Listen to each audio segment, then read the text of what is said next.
تاریخ 18 سال قبل، مقام عیون، بھلتی قبیلہ ہو یا بھلتیوں کی ٹیم، دونوں کا خیال حویلی میں بہت خلوص اور اپنائیت سے رکھا جاتا تھا۔ کوشش کی جاتی تھی کہ قبیلے کے کسی بھی فرد کی دل آزاری نہ ہو۔ ان کی ضرورتوں کی پوری پوری تسلی کی جاتی تھی۔ ان کے کاموں کے لیے قبیلے کے ان گنت ملازم تعینات کیے گئے تھے جو ہر وقت ان کی ناز برداریاں اٹھاتے تھے۔ نئی ملا کی ٹیم بڑی چست تھی، کڑی محنت کر رہی تھی۔ اس دن استبل میں جانے کیسے نعیم نے اپنی ٹیم کو بریک دیا تھا۔ وہ میدان کی بجائے پہلی بار استبل کے اندر دیکھے گئے تھے۔ وہ بڑی ہی محبت اور ستائش سے کھوباریوں کے گھوڑوں کی نئی کھیپ دیکھ رہے تھے۔ یوسف خان نے اس دفعہ استبل میں 8 نئے گھوڑوں کا اضافہ کیا تھا۔ استبل کے اندر گھوڑے اپنی اپنی کوٹریوں میں ہنہنا رہے تھے۔ ملازم ہر کوٹری کے ساتھ چوکنا کھڑے تھے، جیسے نمائش کے دوران فنکار اپنے نمونے کے ساتھ کھڑے ہوتے ہیں۔ بلتی ٹیم کے ساتھ لوگ، جن میں سردار کا بیٹا رمیز بھی شامل تھا، وہ گھوڑوں کی پھرتی اور چکناہٹ دیکھ کر داد دے رہے تھے۔ اسی اسنا کلیم اللہ بلوری پر بیٹھی استبل کے اندر آئے۔ جیسے ہی بلوری دروازے پر نمودار ہوئی، کھلاڑی چوکھٹ میں سائے ابھرنے پر ایڑیوں کے بل پلٹے۔ کلیم اللہ مسکراتا وہ بلوری کو اندر لایا، پھر جست لگا کر اتر گیا۔ اس کے ہاتھ میں پولو اسٹک تھی۔ السلام علیکم بھائی جان، کیسے ہیں؟ رمیز خوشگوار مسکراہٹ چہرے پر سجائے ان کی طرف بڑھا۔ اچھا ہوں میں، تم لوگ سناؤ، پریکٹس کیسی چل رہی ہے؟ انہوں نے بغل گیر ہونے کے بعد دریافت کیا۔ مت پوچھیں، کپتان صاحب سانس نہیں لینے دے رہے۔ وہ تکان سے مسکرائے۔ کوئی بات نہیں، تم لوگ اپنے کپتان کی مجبوری سمجھو۔ تمہارے لیے محض ایک میچ ہے، جبکہ میرے اور میرے بھائی جان کے لیے وہ سرداری کی شرط ہے۔ انہوں نے مذاق میں یہ بات کہی، مگر نعیم اللہ کا منہ بن گیا۔ وہ تیوریوں پر بل ڈالے آگے آیا۔ اور بلا شبہ یہ شرط میں جیتوں گا، اس نے کلیم کی آنکھوں میں دیکھتے ہوئے باور کرایا۔ کلیم اس کے تاثرات دیکھ کے ٹھٹک گیا۔ رمیز بلوری کی شان کو آنکھوں پہ کھیرا کر رہا تھا۔ انشاءاللہ، کلیم نے سر جھٹک کر نرمی سے کہا۔ بھائی جان، یہ بلوری ہے نا؟ رمیز نے پوچھا۔ وہ جو لگام تھامے کھڑے تھے بلوری کی گردن کو سہلاتے ہوئے بولے، ہاں یہ میری جان ہے۔ کمال کی گھوڑی ہے، اس کا تو قدم قدم چھت سے مل رہا ہے۔ کیا آپ اس پر پولو کھیلیں گے؟ وہ بلوری کی کاٹھی کی طرف بڑھتے ہوئے پوچھنے لگا۔ ہاں انشاءاللہ۔ پھر تو نہیں بھائی جان، ہم ہار جائیں گے۔ اس گھوڑے کے روب سے گھوڑے ببھر سکتے ہیں۔ وہ رکاب میں پیر ڈال کر بلوری پر بیٹھ گیا اور کلیم سے لگام کھینچ لی۔ بلوری نے 2 قدم آگے لیے، پھر بے چینی سے 2 قدم پیچھے ہوئی۔ اسے دوسرا لمس برا لگا تھا۔ ہم نہیں ہار سکتے رمیز، بھول جاؤ کہ کوئی اس لائق ہوگا کہ ہمیں ہرا سکے۔ نعیم نے ناک سے مکھی جھلائی۔ کلیم بلوری کے پیروں میں اٹھنے والے اضطراب کو دیکھ رہے تھے۔ وہ ٹھیک نہیں تھی۔ کیا شاندار سواری ہے! ایسا لگ رہا ہے جیسے میں براق پہ بیٹھا ہوں، کسی دیو مالائی شہزادے کی طرح۔ وہ اپنے تخیل میں کھونے لگا۔ رمیز، گھوڑی چڑھ جائیے گا اپنی شادی پہ۔ اس کے ساتھی کھلاڑی نے آنکھ دبائی۔ سب ہنس پڑے، وہ بھی مسکرایا۔ بلوری کی ہلکی سی ہنکار سنائی دی۔ کلیم کو گڑبڑ محسوس ہوئی۔ چڑھ تو جاؤں، مگر کلیم اللہ اجازت نہیں دے گا۔ اس نے نروٹھے انداز میں چوٹ کی۔ رمیز، اتر جاؤ دوست، گھوڑی ناراض ہو رہی ہے۔ کلیم نے مفاہمت سے کہا۔ گھوڑی یا گھوڑا بھی ناراض ہوتا ہے کیا؟ اس نے بھویں سکیڑی۔ یہ کلیم اللہ کی گھوڑی ہے، اس کے ساتھ انسانوں والے سارے جذبات جڑے ہیں۔ نعیم نے ٹونٹ کیا۔ ایسا ہے کیا؟ پھر تو یہ سن بھی سکتی ہوگی۔ رکو 1 منٹ۔ رمیز شرارت سے کہتا سینے کے بل جھکا اور بلوری کے کان کے پاس چہرہ قریب کر لیا۔ سنو میری کالی گھوڑی، کیا تم مجھے اپنے اوپر بٹھا کر میرے ساتھ بارات میں جاؤ گی؟ گھوڑی ہنہنائی۔ سن لیا اس نے، دیکھو اسے ہاں کر دی ہے۔ وہ خوشی سے مچل گیا۔ رمیز، اترو، گھوڑی برا مان رہی ہے۔ کپتان صاحب، تم نے سنا؟ گھوڑی راضی ہے، میں اسی پہ بارات لے کر جاؤں گا۔ کلیم بھائی، اب تو آپ کو اسے مجھے دینا پڑے گا۔ اب یہ میری بارات لے کر جائے گی۔ وہ بلوری کو سہلا رہا تھا۔ یکدم بلوری نے 2 قدم پیچھے لیا اور گھومی۔ وہ اپنا سر اٹھا رہی تھی۔ کلیم کو لگا جیسے وہ سرپٹ بھاگنے والی ہے۔ یکدم وہ آگے گئے، رمیز کو ہاتھ اور گردن سے پکڑ کر نیچے کیا اور جھٹکا دے کر کھینچا۔ بے دہانی میں ان کا دوسرا ہاتھ بازو کی بجائے کالر پہ پڑ گیا۔ اس خوف سے رمیز گرے نہیں۔ کلیم نے بڑی مضبوطی سے اسے کالر سے پکڑا۔ اس بے عزتی پر پورا استبل منہ کھولے کلیم کو دیکھنے لگا۔ اس نے رمیز کو نیچے لا کر زمین پر چھوڑ دیا۔ وہ گرتے گرتے بچا۔ وہ اسے چھوڑ کر تیزی سے بلوری کی طرف بڑھے اور اس کا سر سہلانے لگے۔ شناسا لمس پا کر بلوری کی بےتابی میں کمی آئی۔ رمیز ہکا بکا اپنے کالر کو دیکھ رہا تھا۔ اس کے ساتھی کھلاڑی اسے دیکھ رہے تھے۔ نعیم اللہ کلیم کو دیکھ رہا تھا، جو اس بات سے بے خبر تھا کہ اس نے بلتی مہمان کو کھینچ کر گھوڑے سے اتارا ہے۔ وہ بلوری کی گردن کو سہلانے میں مصروف تھا۔ رمیز نے قمیض کو جھٹکا دیا، کالر ٹھیک کیا۔ وہ بہت غصے میں لگ رہا تھا۔ یہ کیا کیا تم نے کلیم؟ نعیم برہمی سے آ گیا۔ کیا ہوا بھائی جان؟ وہ اب بھی لائم تھے۔ तुमने रमीज को कॉलर से खींचा है। उनके दिल पे घोंसा पड़ा। तेजी से गर्दन मोड़कर रमीज को देखा, जो अपना इश्तियाल काबू कर रहा था। तुम ऐसा कैसे कर सकते हो? वो हमारा मेहमान है। तुम मेहमानों के साथ ऐसा बर्ताव रखोगे?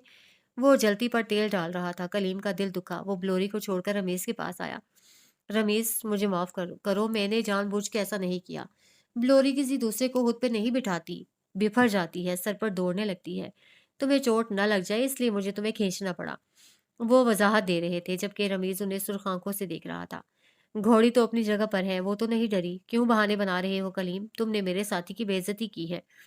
ऐसी बात नहीं है भाईजान, मैंने घोड़ी को पुरसुकून कर लिया है। वो वाकई भाग जाती। वो तेजी से बोले। ड्रामे कर रहे हो, जैसे हमें नहीं पता। तुम ब्लोरी को किसी को छूने नहीं देते। उसने मुंह बनाकर कहा। कलीम समझ नहीं पा रहा था कि ये नईम बात का बतंगड़ क्यों बना रहा है। पत्थर पे मगज मारने की बजाय उसने रमीज को देखा। रमीज, तुम मेरे दोस्त हो, मैंने जानबूझकर ऐसा नहीं किया। ब्लोरी की बदलती तबीयत का अंदाजा हो जाता है मुझे। उसकी तबीयत पे गवारा ना हो तो पटक के गिरा देती है। तुम तो समझदार हो, तुम जानते हो मैंने तुम्हारी बेइज्जती नहीं की। वो नरमी से कह रहे थे। हम तो बेवकूफ़ हैं ना, जो अपनी इन गुनहगार आँखों से देखने के बावजूद भी समझ नहीं पा रहे। नईम ने हाँक के कहा। बस, कलीम ने हाथ उठाया। बात को तूल मत दें भाईजान। रमीज़, अगर तुम्हें यकीन नहीं तो वापस बैठ जाओ ब्लोरी पर। अगले 5 मिनट में वो तुम्हें बहुत बुरी तरह गिरा देगी, मैं गारंटी देता हूँ। वो चैलेंज कर रहे थे। वो क्यों बैठे? एक दफ़ा बैठने पर तुमने जो इज्जत अफजाई की है वो काफ़ी है। भाईजान, ये सच नहीं है, वो गिर सकता था। झूठ है ये। असल में तुम्हें अच्छा ही नहीं लगता कि कोई ब्लोरी पर बैठे। उन्होंने चोट की। अगर ऐसा है तो वो रमीज की तरफ मुड़े। रमीज, तुम दोबारा बैठ जाओ, लेकिन अगर तुम गिरे तो जिम्मेदारी मैं नहीं लूंगा। मैं दोबारा नहीं बैठूंगा।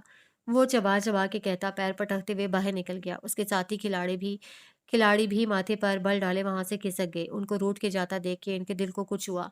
उनका मकसद, इरादा या नीयत ऐसी नहीं थी। वो तो उसकी जान बचाना चाहते थे।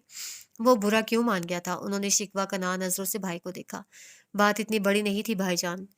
किसी को कॉलर से पकड़ना बड़ी बात है कलीमुल्लाह खान, बड़ी बात है। उन्होंने सर हिला हिलाकर कहा। और अगर नहीं है तो मुझे बनाना आती है। उस पर उचटती नजर डालकर वो वहां से चला गया। कलीम धुआं धुआं रह गया। कैसे लोग थे ये? ये नाखुशगवार वाकया 2 दिन में रफा दफा हो गया। कलीम ने दोबारा माफी मांगी तो रमीज ने माफ कर दिया। वो पक्के दोस्त थे। वो जितनी जल्दी नाराज होते थे इतनी ही जल्दी मान जाया करते थे। फिर रमीज जानता था कि अगर कलीम ने कॉलर से पकड़ना होता तो पहला हाथ ही कॉलर में डालता। वो बाजू ना पकड़ता। खैर, ये बात आई गई हो गई। किसी को याद नहीं रही। शेंदूर का मेला शुरू हो गया था। बल्ती और चित्राली सब बाबू सर टॉप पहुंच गए थे। शेंदूर का मेला मैदान सजा हुआ था। शायकीन की बड़ी तादाद ने शिरकत की थी। इस दफा लोग नईम और कलीम के दरमियान मैच देखने गए थे। उन्हें चित्राल और गिलगित से कोई सरोकार नहीं था। दोनों टीमों के घोड़े मैदान में पहुंच गए थे। सरसब्ज मैदान पर एक फैसला कुन जंग होने वाली थी। बल्ती और चित्राली दोनों फरीकैन में एक दूसरे को हराने का भरपूर अज़्म नजर आ रहा था। शायकीन इस बार खामोश थे। वो शहदूर पोलो की आड़ में गिलगित या चित्राल का जुमाइनी नारा नहीं लगा सकते थे। ये साबित कर सकता था कि वो किस भाई के साथ है। इसलिए उन्होंने गोल करने वाली टीम को शाबाशियां और खराज देना था, फिर चाहे वो गोल कोई भी टीम करे। सरवर खान, खरसुंदा बेगम, बड़ी बहू यूसुफ खान और दीगर मेहमानाने ख़ुसूसी अपने पंडाल में कुर्सियों पर बैठे हुए थे। सरवर खान ने आंखों पर चश्मा लगाया हुआ था। वो बहुत गौर से कार्रवाई देखने वाले थे। मैच शुरू हुआ। खिलाड़ी दौड़ने लगे। शायकीन ने सांस रोक ली। कोई शोर, कोई हंगामा नहीं हुआ। टेनिस के मैच की तरह भरपूर खामोशी रही।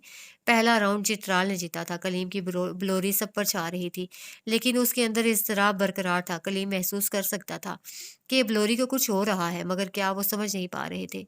दूसरा राउंड शुरू हुआ तो ब्लोरी का अंदाज बहुत बदल गया था। वो फोकस नहीं कर रही थी।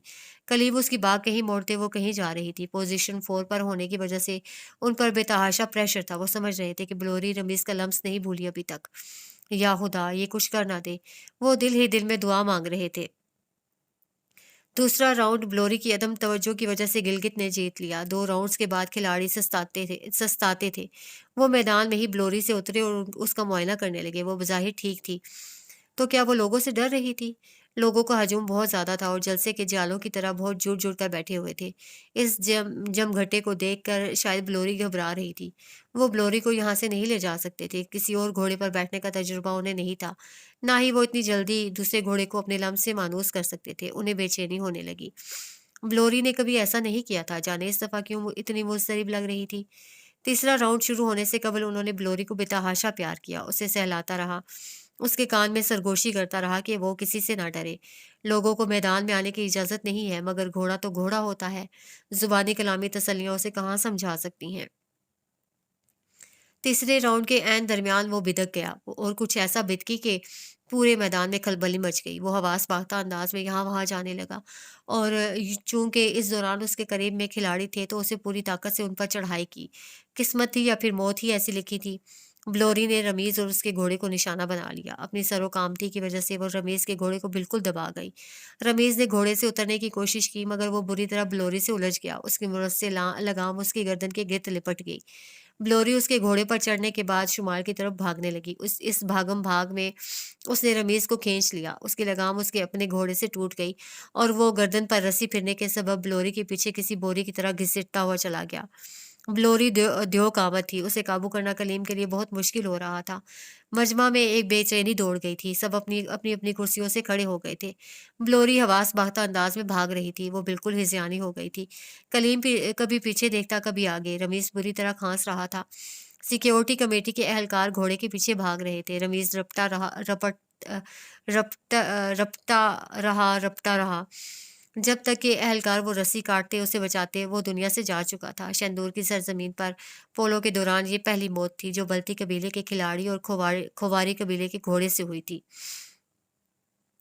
یہ حادثہ ذہنوں میں نصب ہو گیا تھا۔ بلوری تو رک گئی تھی لیکن رمیز چلا گیا تھا۔ پولو میچ منسوخ ہوا، شندور کینسل ہو گیا، میلہ ختم۔ لوگ مایوسی سے گھروں کو لوٹ گئے اور نئی ملا نے موقع کا فائدہ اٹھایا اور سب کے کانوں میں ایک سور پھونکا۔ یہ حادثہ نہیں، قتل ہے، کلیم نے کیا ہے، کیونکہ 2 دن پہلے دونوں کا بلوری کو لے کر جھگڑا ہوا تھا اور کلیم نے کالر سے پکڑ کر رمیز کو بلوری سے اتارا تھا۔ یہ سور چترالیوں سے پہلے بلتیوں کے کانوں میں پھونکا گیا۔ اپنے لیے شیطانی طریقوں سے راستہ ہموار کرنے کا ایک چھوٹا سا حربہ تھا، پھر ایک نئے دور کا آغاز ہوا، بلتی اور چترالی دشمنی کا۔ چونکہ گھوڑا کلیم کا تھا اور کھلاڑی بلتیوں کا، اس لیے سب کو اس معاملے کی مکمل تحقیقات چاہیے تھیں۔ بلتیوں کا غصہ آسمان چھو رہا تھا۔ سرور خان یہ دکھ اور یہ تکلیف برداشت نہیں کر پا رہے تھے۔ کلیم پر ہر طرف تھو تھو ہونے لگی، سب کی انگلیاں، سب کی حقیر نگاہیں، سب کی گالیاں، تلخ جملوں کا رخ کلیم کی طرف ہو گیا تھا۔ وہ حیران تھا کہ لوگوں نے ایسا کیسے سوچ لیا۔ اسے تصور نہیں کیا تھا کہ خود ان کے بھائی نے یہ غلیظ خبر پھیلائی ہے۔ جس وقت یہ دشمنی پل رہی تھی، نئی ملا بڑی ہی ہمدردی سے گلگت کے چکر لگا رہا تھا۔ اس کا مقصد دونوں طرف سے اس آگ کو برابر ہوا دینا تھا۔ جب ہم جھگڑا کرتے ہیں تو ہمارا دوسرے سے ایک مقام پر اختلاف ہوتا ہے، مگر جب سامنے والے کو کوئی سپورٹ کرے تو ہمارے اس سے اختلافات ہو جاتے ہیں۔ ہمیں برداشت نہیں ہوتا کہ کوئی ہمارا ساتھ دینے کے بجائے ہم سے اختلاف کرنے والے کا ساتھ دے۔ بلتیوں پر ظلم ہوا تھا کیونکہ قتل ان کا ہوا تھا۔ چترال اور گلگت کی حمایت ان کے ساتھ تھی۔ کلیم نہتا تھا، اکیلا تھا۔ وہ اپنے ہی قبیلے کو سمجھا سمجھا کے تھک گیا تھا کہ اس نے ایسا کچھ نہیں کیا، یہ الزام بے بنیاد ہے۔ تم نے رمیز سے جھگڑا کیا تھا یا نہیں؟ بتاؤ کلیم۔ صحن میں وہ سب چاروں طرف سے کھڑے تھے، کلیم درمیان میں تھا۔ وہ لاچار تھا، بے بس تھا، دشمنی شروع ہو گئی تھی، اس کی وجہ سے ہوئی تھی۔ وہ ہر سوال کا جواب دیتا۔ میں نے کوئی جھگڑا نہیں کیا، معمولی غلط فہمی تھی اور میں نے معافی بھی مانگ لی تھی۔ اس نے تمہیں معاف کیا تھا؟ نعیم نے ایک وکیل کو کٹہرے میں کھڑا کیا تھا۔ ہاں کیا تھا، کھلے دل سے کیا تھا۔ پھر بھی تم نے اس کی جان لے لی، تمہیں رحم کیوں نہیں آیا؟ نعیم مبالغہ آرائی کر رہا تھا، وہ شدید تناؤ پھیلا رہا تھا۔ میں نے نہیں لی، مجھے لینا ہوتی تو میں پہلے لے لیتا، اپنی سرداری کے امتحان کے مقام پر ایسی گھٹیا حرکت نہیں کرتا۔ وہ وکیل تھے، دلائل دینے لگے۔ مگر تم نے کی ہے، اب ہم بلتیوں کو کیا جواب دیں گے؟ داجی ہم تو برباد ہو گئے، بلتی بہت طاقتور ہیں، وہ ہمیں رون ڈالیں گے۔ بھائی جان ایسا کچھ نہیں ہوگا، پلیز خوف مت پھیلائیں۔ اس نے منت کی۔ سرور خان تخت پر بیٹھا چھڑی پر ہاتھ رکھ کے ماتھا ٹکائے بری طرح گھبرا رہا تھا۔ کلیم کی بیوی مسفرہ، سبھی رو رہے تھے۔ نعیم حوصلہ رکھو، سب ٹھیک ہو جائے گا، یوسف نے کہا۔ کچھ نہیں ٹھیک ہوگا، وہ قصاص مانگ رہے ہیں، قتل کے بدلے قتل۔ جہانگیر گودائی کا بھائی مارا ہے تم نے، سفاک انسان، اب وہ تمہارا خون ضرور بہائے گا۔ بھائی جان آپ کیا کہہ رہے ہیں؟ کلیم کو دھچکا لگا۔ ٹھیک کہہ رہا ہوں، وہ لوگ تمہیں قتل کرنے آئیں گے۔ نعیم کیسی باتیں کر رہے ہو، ہوش کرو، یوسف نے ڈانٹا۔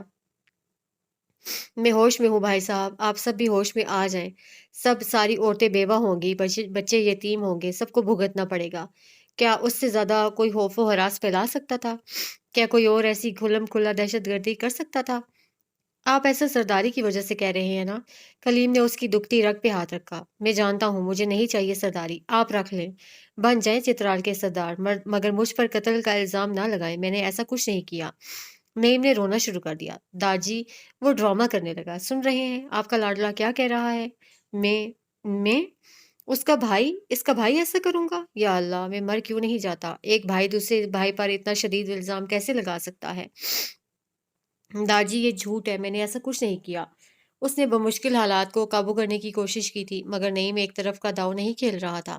یہاں ہراسانی پھیلانے کے بعد وہ وہاں آگ لگا رہا تھا۔ دشمنی میں دو دشمن خطرناک نہیں ہوتے، دو دشمنوں کے درمیان موجود وہ تیسرا خطرناک ہوتا ہے۔ بلتیوں کو وہ اور آگ لگی تو انہوں نے ایک ہفتے کے اندر اندر قصاص مانگا۔ جہانگیر نعیم کا دوست تھا، دوست کی کیوں نہ سنتا، کیوں نہ مانتا۔ اس نے جہاں تک ہو سکا اسے بھڑکایا۔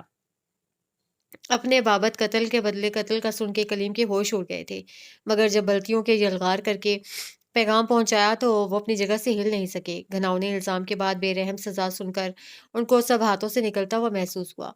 ہو نہ ہو یہ بلتی غلط فہمی میں آ کر اسے سزا دے ڈالیں گے، وہ ڈرتا نہیں تھا، مگر اس کے قتل کے بعد بھی تو یہ دشمنی نہیں تھمنے والی تھی۔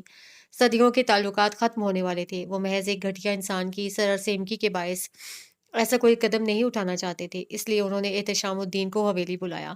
وہ قانونی آدمی تھا، وہی سب کا سدباب کر سکتا تھا۔ اس زمانے میں موبائل فون عام نہیں ہوئے تھے، لوگ رابطوں کے لیے ایک دوسرے کو چٹھی لکھتے تھے، جس کے پہنچنے اور آپ کو جواب دینے کا جواب ملنے میں پورے 15 دن لگتے تھے۔ ان کے پاس اتنا وقت نہیں تھا، انہوں نے ملازم کو گاڑی دی، وہ اگلے روز احتشام کو لیتا ہوا آیا تھا۔ یہ سب کیا کہہ رہے ہو تم؟ وہ غش کھا رہا تھا، بے یقینی ہی یقینی تھی۔ مجھے کچھ سمجھ نہیں آ رہا کہ کیا ہو رہا ہے، مگر میں سچ کہہ رہا ہوں۔ جذبات سے اس کا ہاتھ پکڑ لیا۔ میں نے ایسا کچھ نہیں کیا جس چیز کو جواز بنا کر یہ لوگ مجھ پر قتل کا الزام لگا رہے ہیں۔ وہ چھوٹی سی تلخ کلامی تھی، اس میں بھی زیادہ میری طرف سے ہوئی تھی، بدلہ اسے لینا چاہیے تھا۔ میں زیادتی پہ دوسری زیادتی کیوں کروں گا؟ وہ بہت پریشان تھے۔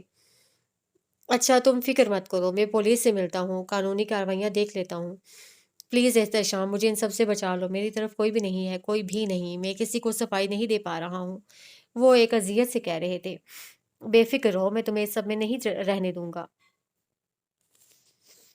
میں سارا معاملہ خود دیکھ لوں گا۔ احتشام کی تسلی نے کلیم کو ڈھارس بندھائی، مگر ان دونوں کو یہ نہیں پتا تھا کہ نعیم کلیم سے ملنے آنے والے ہر شخص پر نظر رکھ رہا ہے۔ وہ دیکھ رہا تھا کہ کس طرح احتشام اپنی ٹیم اور پولیس کے ساتھ چیدہ چیدہ نقطوں کی کھوج لگا رہا ہے۔ اسے اپنی سرداری میں کلیم کا چہرہ دوبارہ ابھرتا ہوا نظر آیا۔ اس نے جہانگیر کو فون کیا کہ اب وقت آ گیا ہے کہ قصاص لیا جائے۔ اس دن انہوں نے کیلاش سے شاہ سردار کو بلایا تھا، ان دونوں نے گھوڑ سواری کرنی تھی۔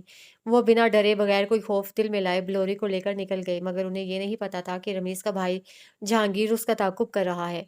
وہ کسی گارڈ یا ملازم کو کبھی اپنے ساتھ نہیں لے کر جاتا تھا۔ وہ سمجھتے تھے کہ علاقہ اپنا ہو تو دشمن کوئی نہیں ہوتا۔ چترال ان کا تھا، وہاں ان کا کون سا دشمن ہو سکتا تھا؟ وہاں تو لوگ انہیں دل و جان سے چاہتے تھے۔ دشمن تو کہیں اور تھے، تو کیا وہ دشمن خفیہ طور پر یہاں آ نہیں سکتے تھے؟ آ سکتے تھے، یقیناً آ سکتے تھے۔ ان دنوں احتشام پشاور واپس چلا گیا تھا، اسے وہاں جا کر رمیز کے کیس کی قانونی کارروائیاں مکمل کرنا تھیں۔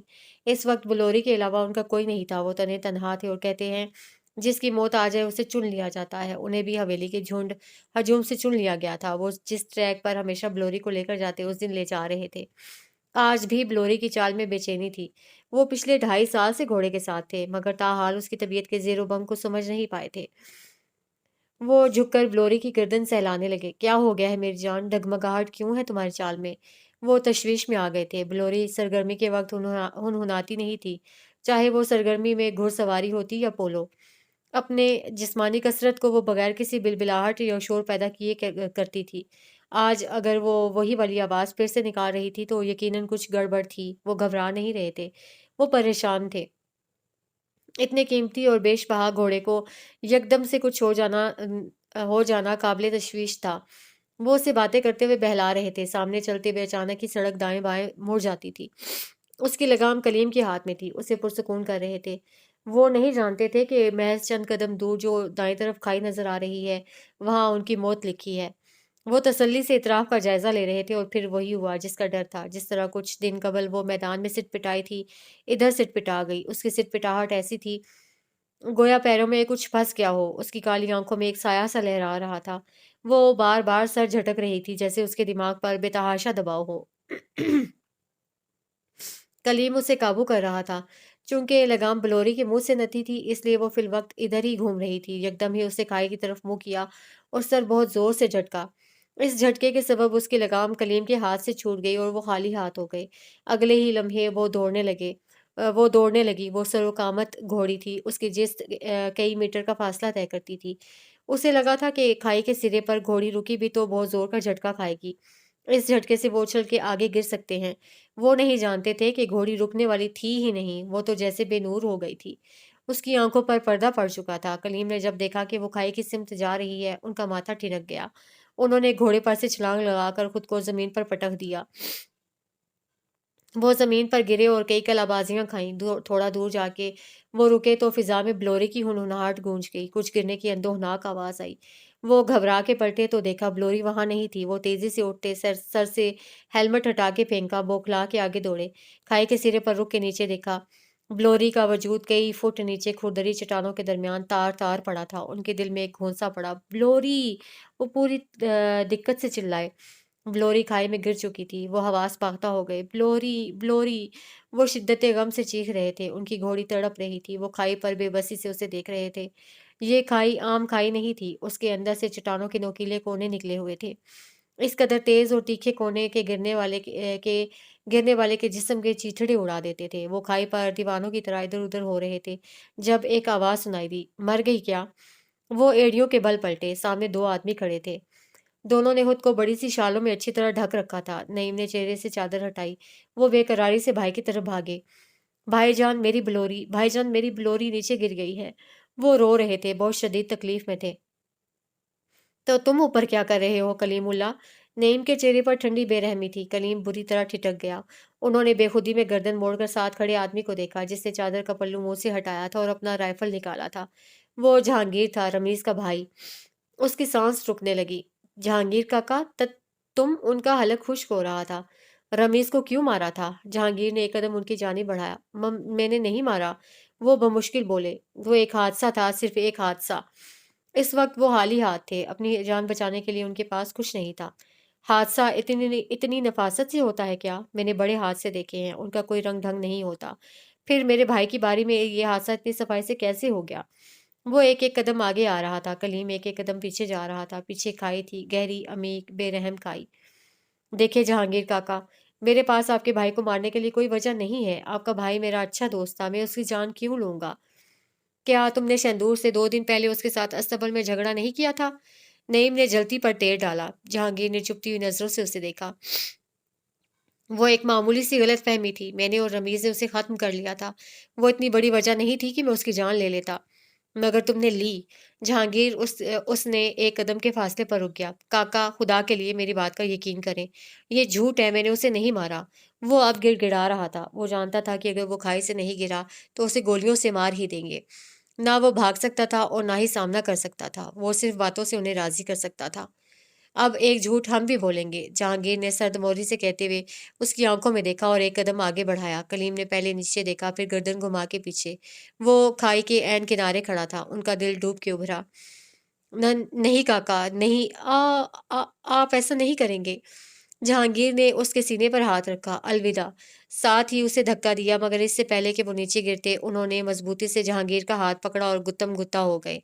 जहांगीर उन्हें पीछे धक्का देते वो आगे जोर लगा रहे थे। नईम फासले पर खड़ा तमाशा देख रहा था।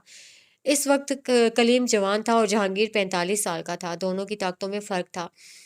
कलीम भारी था, चूंकि जहांगीर ने राइफल का निशाना नहीं लिया था और राइफल हुजम में बड़ा होता है। दोनों हाथों से उसे थामना पड़ता था, इसलिए जहांगीर के हाथ से राइफल छूट के गिर गया। खाई के सिरे पर दोनों के दरमियान जबरदस्त कुश्ती जारी थी। ये तमाशा और धक्कम पील इस वक्त 2 लोग देख रहे थे, लेकिन नईम को ये बात पता नहीं थी।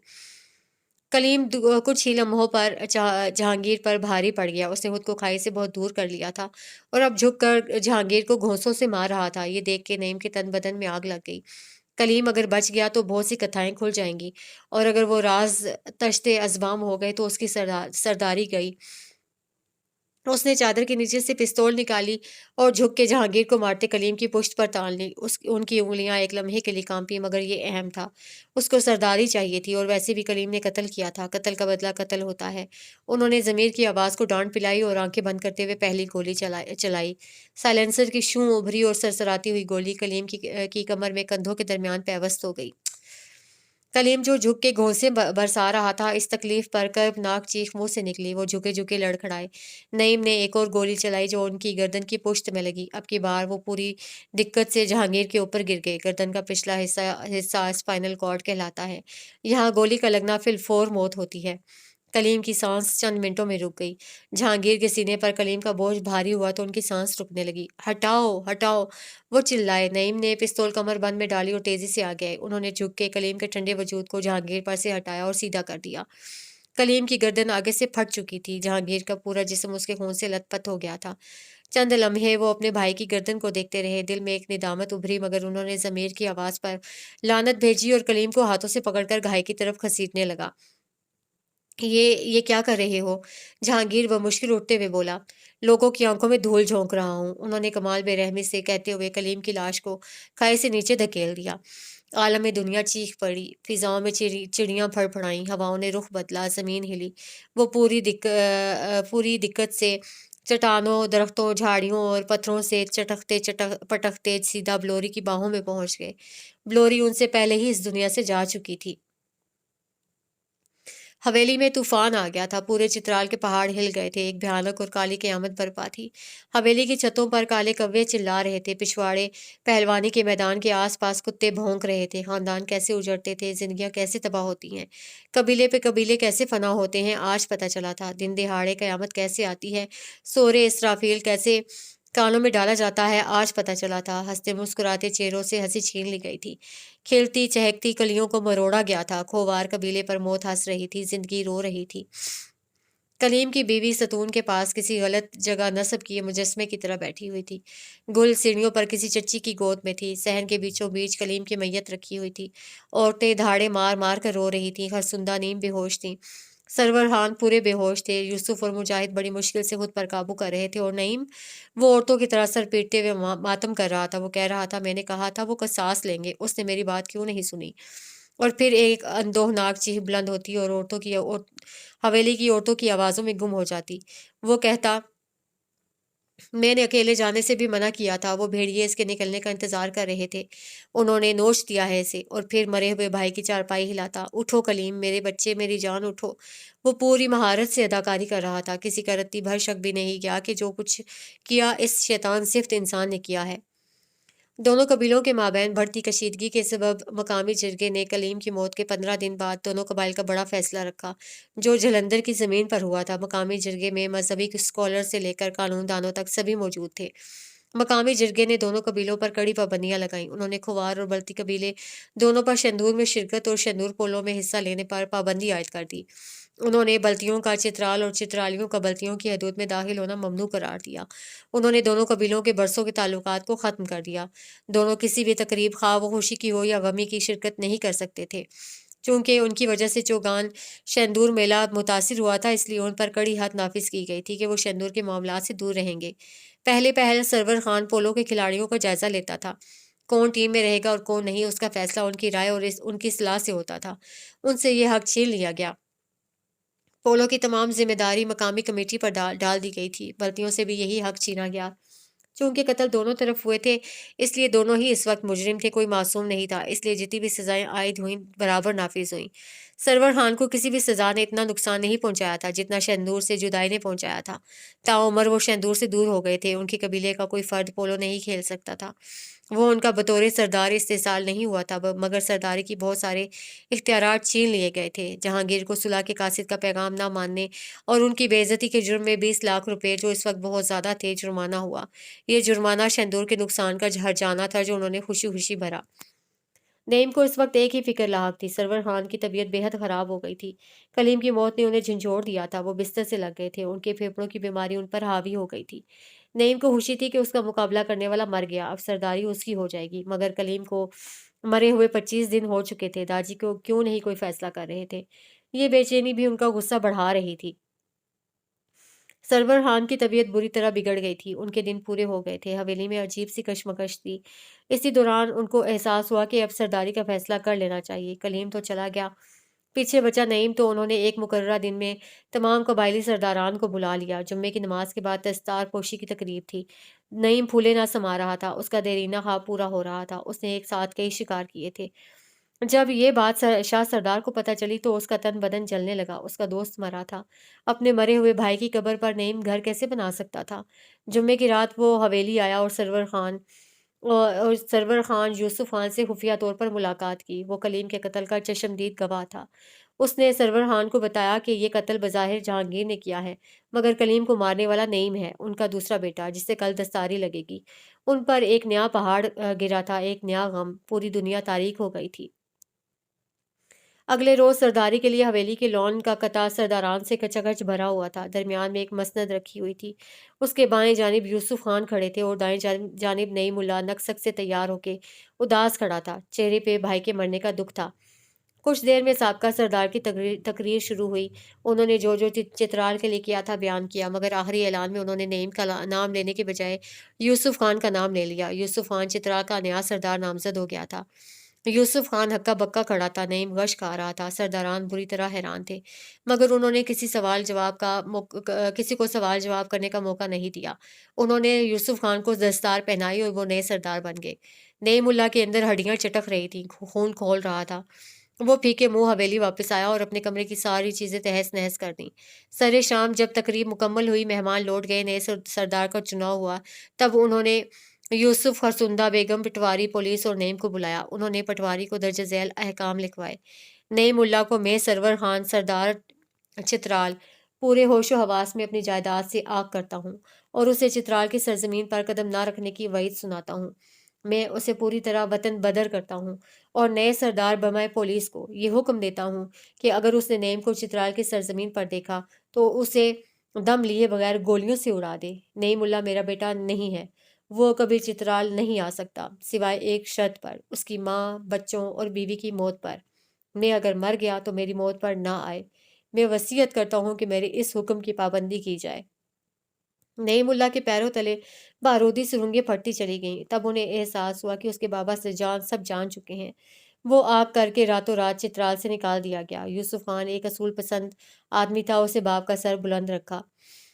एहतशाम के पास रमीज का केस था। वो उसकी सारी गुत्थियां सुलझा चुके थे। वो यकीनन सबूत और गवाह लेकर सरवर खान के पास एक दो दिन में आने वाले थे, मगर इन्हीं दिनों कलीम को मार दिया गया।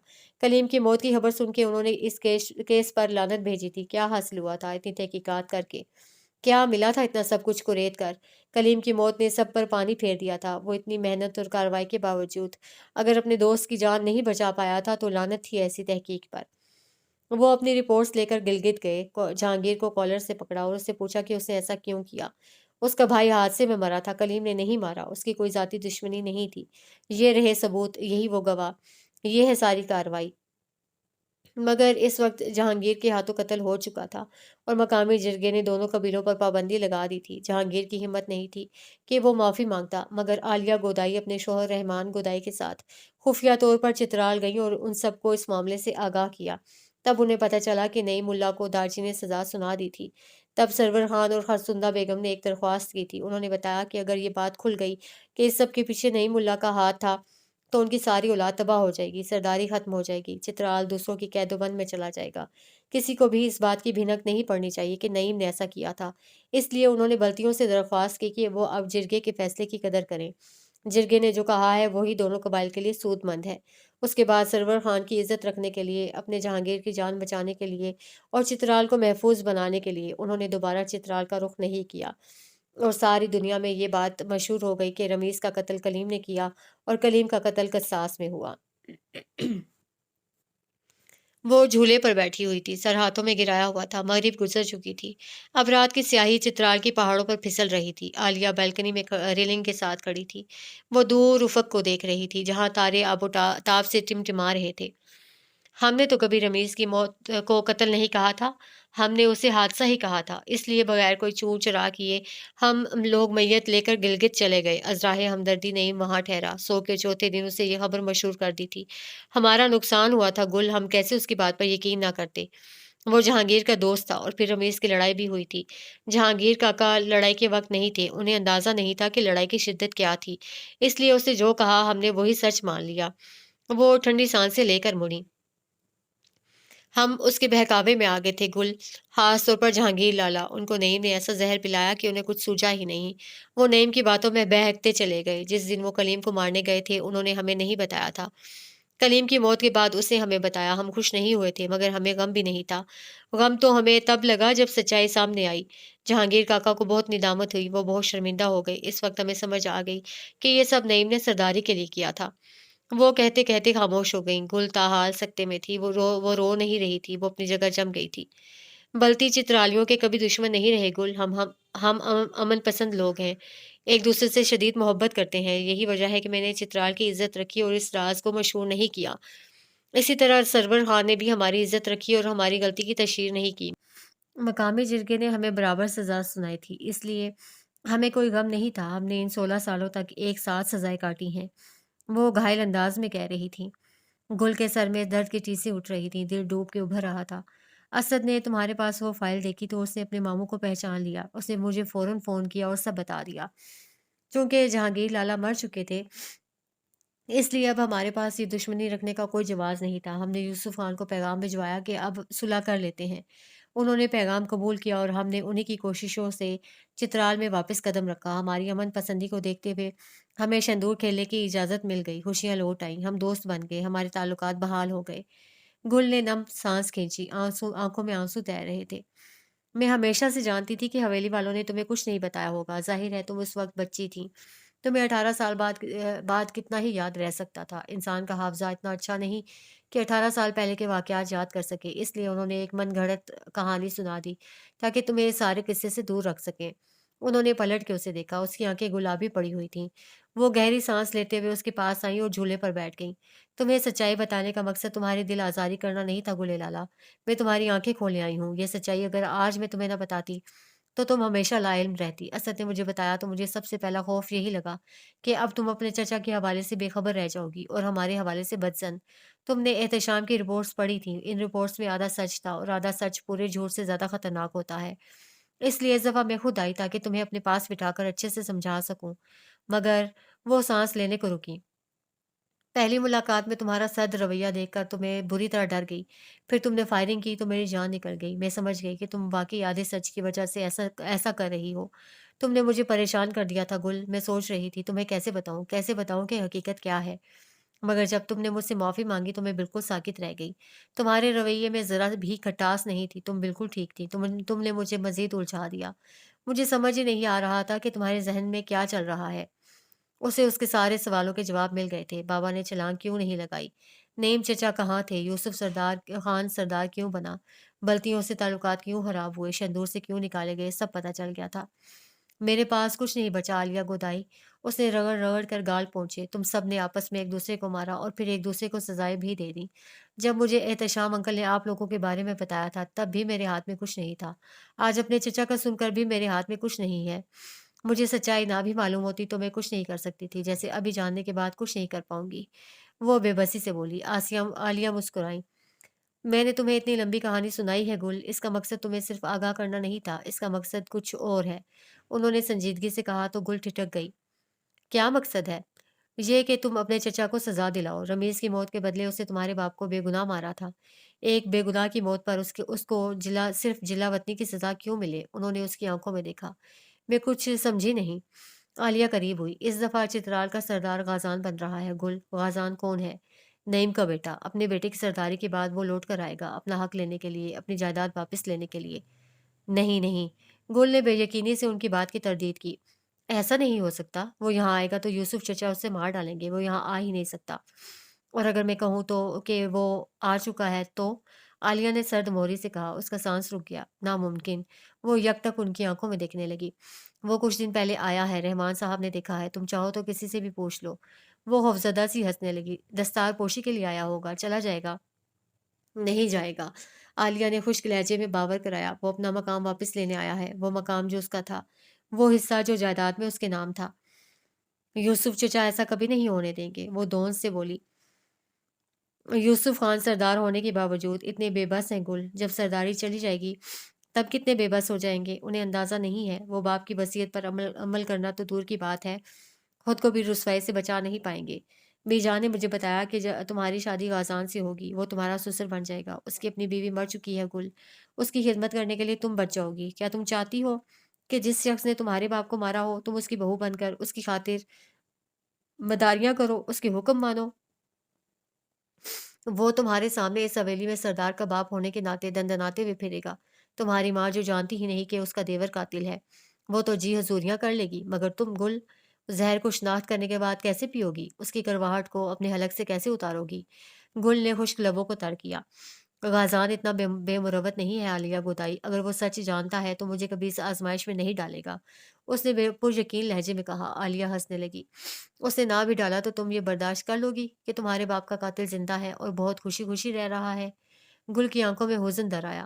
تمہارے پاس 3 خزانے تھے، ایک بابا جسے نعیم نے چھینا، دوم رستم جسے یوسف نے چھینا، تیسری ماں جسے مجاہد نے چھینا، تمہارے تینوں خزانے چلے گئے ہیں۔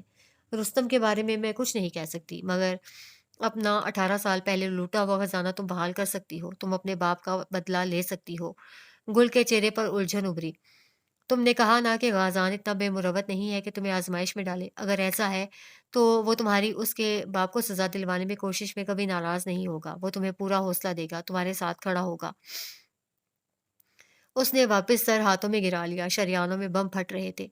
جرگے نے فیصلہ بلتیوں اور کھواریوں کا کیا تھا، کلیم اور نعیم کا نہیں، اس کو سزا سرور خان نے دی تھی، جبکہ مدعی تم ہو، تم پڑھی لکھی ہو، پر اعتماد ہو، تمہیں تو ہرگز ہاتھ پر ہاتھ دھرے نہیں بیٹھنا چاہیے۔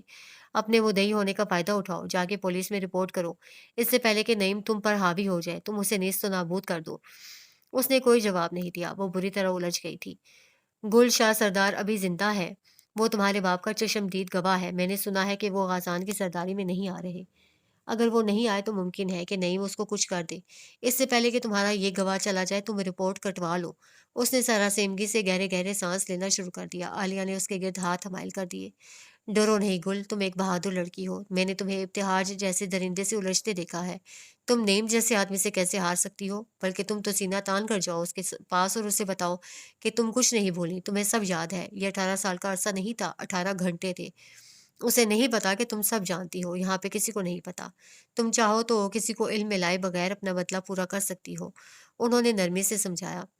اس نے گل کو درخواست نہیں دی تھی، وہ پہلے ہی اپنی ایک اعصاب شکن آزمائش سے گزر رہی تھی، اپنی درخواست کی عدم قبولی اسے ایک اور دھچکا دے سکتی تھی۔ اس سال کا استعداد بلا شبہ اس کے لیے پہلے ہی بہت بڑا دھچکا تھا، اگر وہ اس بار منتخب ہو جاتی تو وہ رستم جیت سکتی تھی، اس بار منتخب نہ ہونے کی وجہ سے وہ رستم کو کھو دے گی اور آئندہ کبھی پولو نہیں کھیل پائے گی۔ خوابوں کی جستجو سے بری یادیں جڑی ہوں تو ان کی کامیابیاں ہنساتی نہیں رلاتی ہیں۔ گل نے رات کا کھانا نہیں کھایا تھا، وہ سرے شام ہی سو گئی تھی۔ وہ صوفے پر بیٹھی پیر میز پر کراس میں رکھے اس کی پولو سٹک دیکھ رہی تھی۔ سٹک سفید رنگ کی تھی مگر اس کا ہینڈل سرخ تھا، سرخ ہینڈل جو عام سٹک سے حجم میں زیادہ تھا۔ اس پہ گھوڑے کے منہ کا نقش کھدا ہوا تھا، سٹک بہت ہموار تھی، اس کا ہاتھ پھسل رہا تھا۔ گل کو دل برداشتہ نہیں ہونا چاہیے، ابتہاج نے اس پر سنگین الزام لگایا تھا، وہ اپنے طریقے سے تو اسے مزہ چکھا دے گی لیکن گل بے موت ماری جائے گی، اس کا نقصان بے سبب ہوگا، نہیں، اسے ابتہاج کو نہیں جیتنے دینا چاہیے۔ ابتہاج اپنے مذموم ارادوں میں اتنی آسانی سے کیسے کامیاب ہو سکتا تھا؟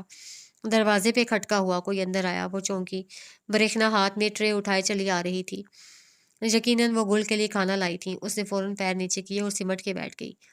یہ گل کے بابا کی پولو سٹک ہے، انہوں نے اس کے ہاتھوں کی طرف اشارہ کیا اور میز پر ٹرے رکھ دی۔ اس نے اپنے بابا کی ہر چیز سنبھال کے رکھی ہوئی ہے، ان کی پولو شرٹ سے لے کر ان کی کتابوں تک، ان کے کپڑوں سے لے کر ان کے عدالتی بریف کیس تک، گل کے پاس ان کا سب کچھ ہے۔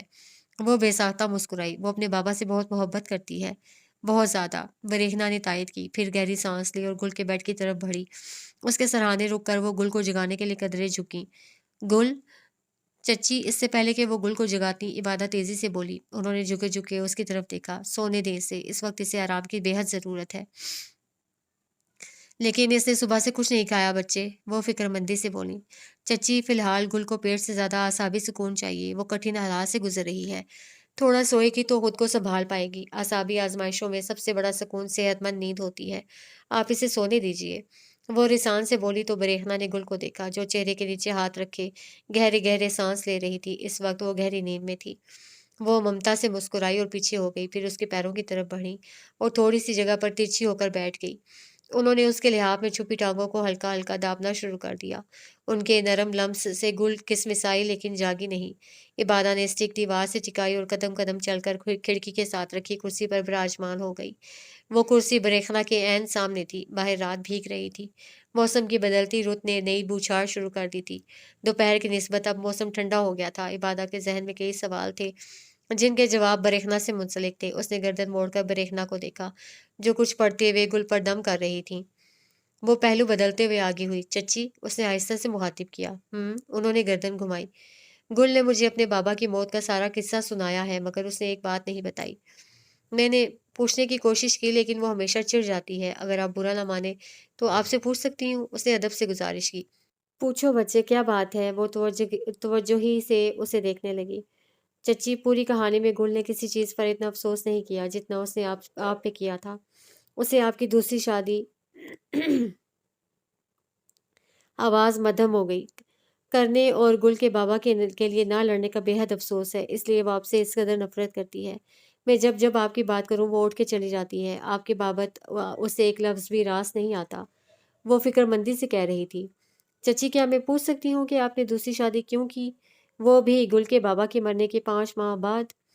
बरेखना के चेहरे पर कर्ब दर आया। उन्होंने चेहरा मोड़कर गुल को देखा, जो पुरसुकून सो रही थी। गुल समझती है कि मैंने उसके बाप से वफ़ा नहीं की और उसे भी दूसरों के रहमो करम पर छोड़ दिया। काश ये जानती होती कि मैंने किन बेबसियों में उसका ख़्याल रखा है। आती आधी रातों को उठ-उठ कर उसके पास आई हूँ। अपने दूसरे बच्चों के साथ उसका बराबर हिस्सा माँगा है, मुजाहिद खान जी से। मैं हर लम्हे, हर पल गुल से मोहब्बत की है इबादा। मैं एक लम्हे के लिए भी उसकी याद से गाफ़िल नहीं हुई हूँ। 5 साल पहले इस जाड़े में गर्दन तोड़ बुखार हुआ था। मैं 20 दिन तक इसके सराहने से नहीं उठी थी। ये घुड़सवारी करने के लिए जब-जब अस्तबल जाती है, पीछे सबकी घटिया बातें और तल्ख़ जुमले मैं सुनती हूँ। ये इब्तिहाज से लड़ती है तो गालियाँ मुझे पड़ती हैं। इसे लोग मारते हैं तो दर्द मुझे होता है। मैं अपनी बेटी के दुखों से लाइब नहीं हूँ। इबादा, नहीं हूँ। वो बेबसी की इंतहा पर रोने लगी। इबादा ने कुर्सी खींच कर उनके करीब कर दी और उनके हाथ पकड़ लिए। जानती हूँ, आप माँ हैं, माँ कैसे गाफ़िल हो सकती है?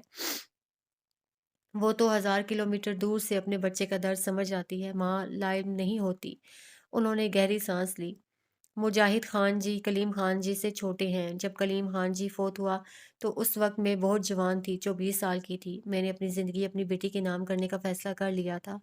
मैं अपने माँ-बाप के पास जा रही थी, लेकिन इन दिनों मुझे कुछ अजीब से एहसास हो रहे थे। उन्होंने आहिस्ता-आहिस्ता कहना शुरू किया। तेज़ी से गिरते बारिश के कतरों से भीनी-भीनी मिट्टी की खुशबू आ रही थी। हवा के ज़ोर से पर्दे आहिस्ता-आहिस्ता हिल रहे थे।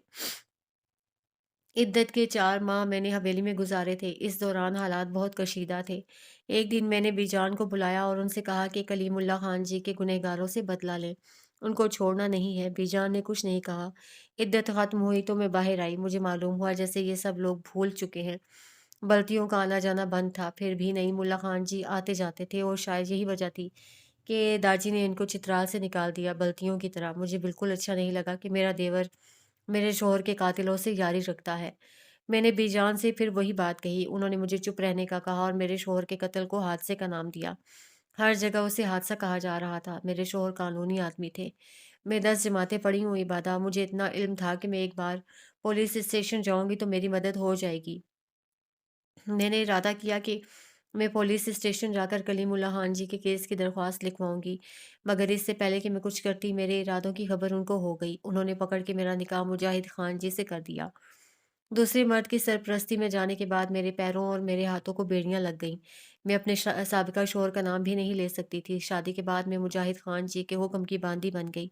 फिर एक ही साल में सुमामा पैदा हुई और फिर यके बाद दीगरे 4 बच्चे पैदा हुए। मैं गुल को वक़्त ही नहीं दे सकी। मैं ममता जताने आती, मुझे 100 काम बोले जाते। मैं इसे अपने पास सुला भी नहीं पाती थी।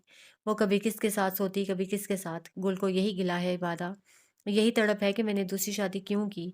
मैं मकतूल की बेवा थी, मुझे लड़ना चाहिए था। गुल नहीं जानती कि मेरे साथ उस वक़्त क्या-क्या नहीं हुआ। मैं किस तरह मजबूर की गई। मैंने अपने तई हर जायज़ कोशिश की थी। इद्दत की औरत बाहर नहीं जा सकती। इन 4 माह जो आज़ाद थे उन्होंने कुछ नहीं किया था। फिर जब मैं बाहर निकली तो मुझे भी कुछ करने नहीं दिया गया। कहते हुए उनकी आँख नम हो गई। हर चीज़ के लिए तन्हा लड़ती आई है ये पागल। बड़े से बड़े मसले अपनी सूझबूझ से हल किए हैं, हर जगह तन्हा गई है। ना किसी से मदद माँगी, ना किसी से सहारा। दुःख भी खुद झेले हैं और खुशियाँ भी खुद मनाई हैं। वो अपनी रूह में अपने बाबा को महसूस करती है और शायद यही वजह है कि वो खुद को कभी अकेला नहीं समझती। इसे लगता है उसकी पीठ पे कलीम खान जी के हाथ हैं जो उसे थपक रहे हैं।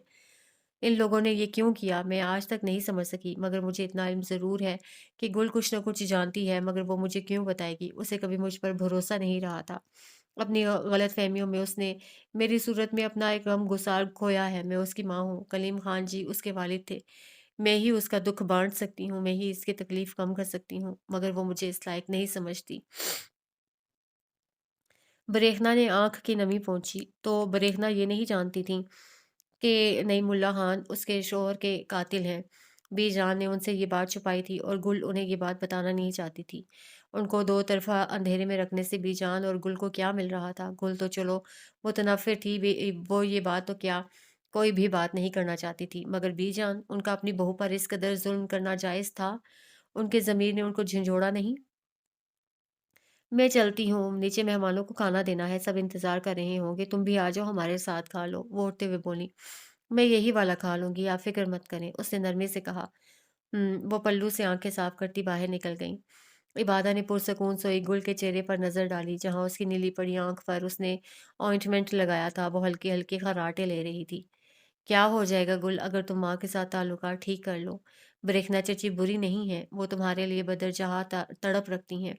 सुबह उनका तुम्हारी तरफ दीवानावार बढ़ना, फिर उनका सीने के बल खुद को घसीट के तुम्हारी तरफ आना, अपने टूटे दाँत की परवाह किए बगैर तुम्हारे लिए सिसकना, मचलना। मेरा दिल मुसविस के रह गया था, वो किस कदर तुम्हारी परवाह करती हैं।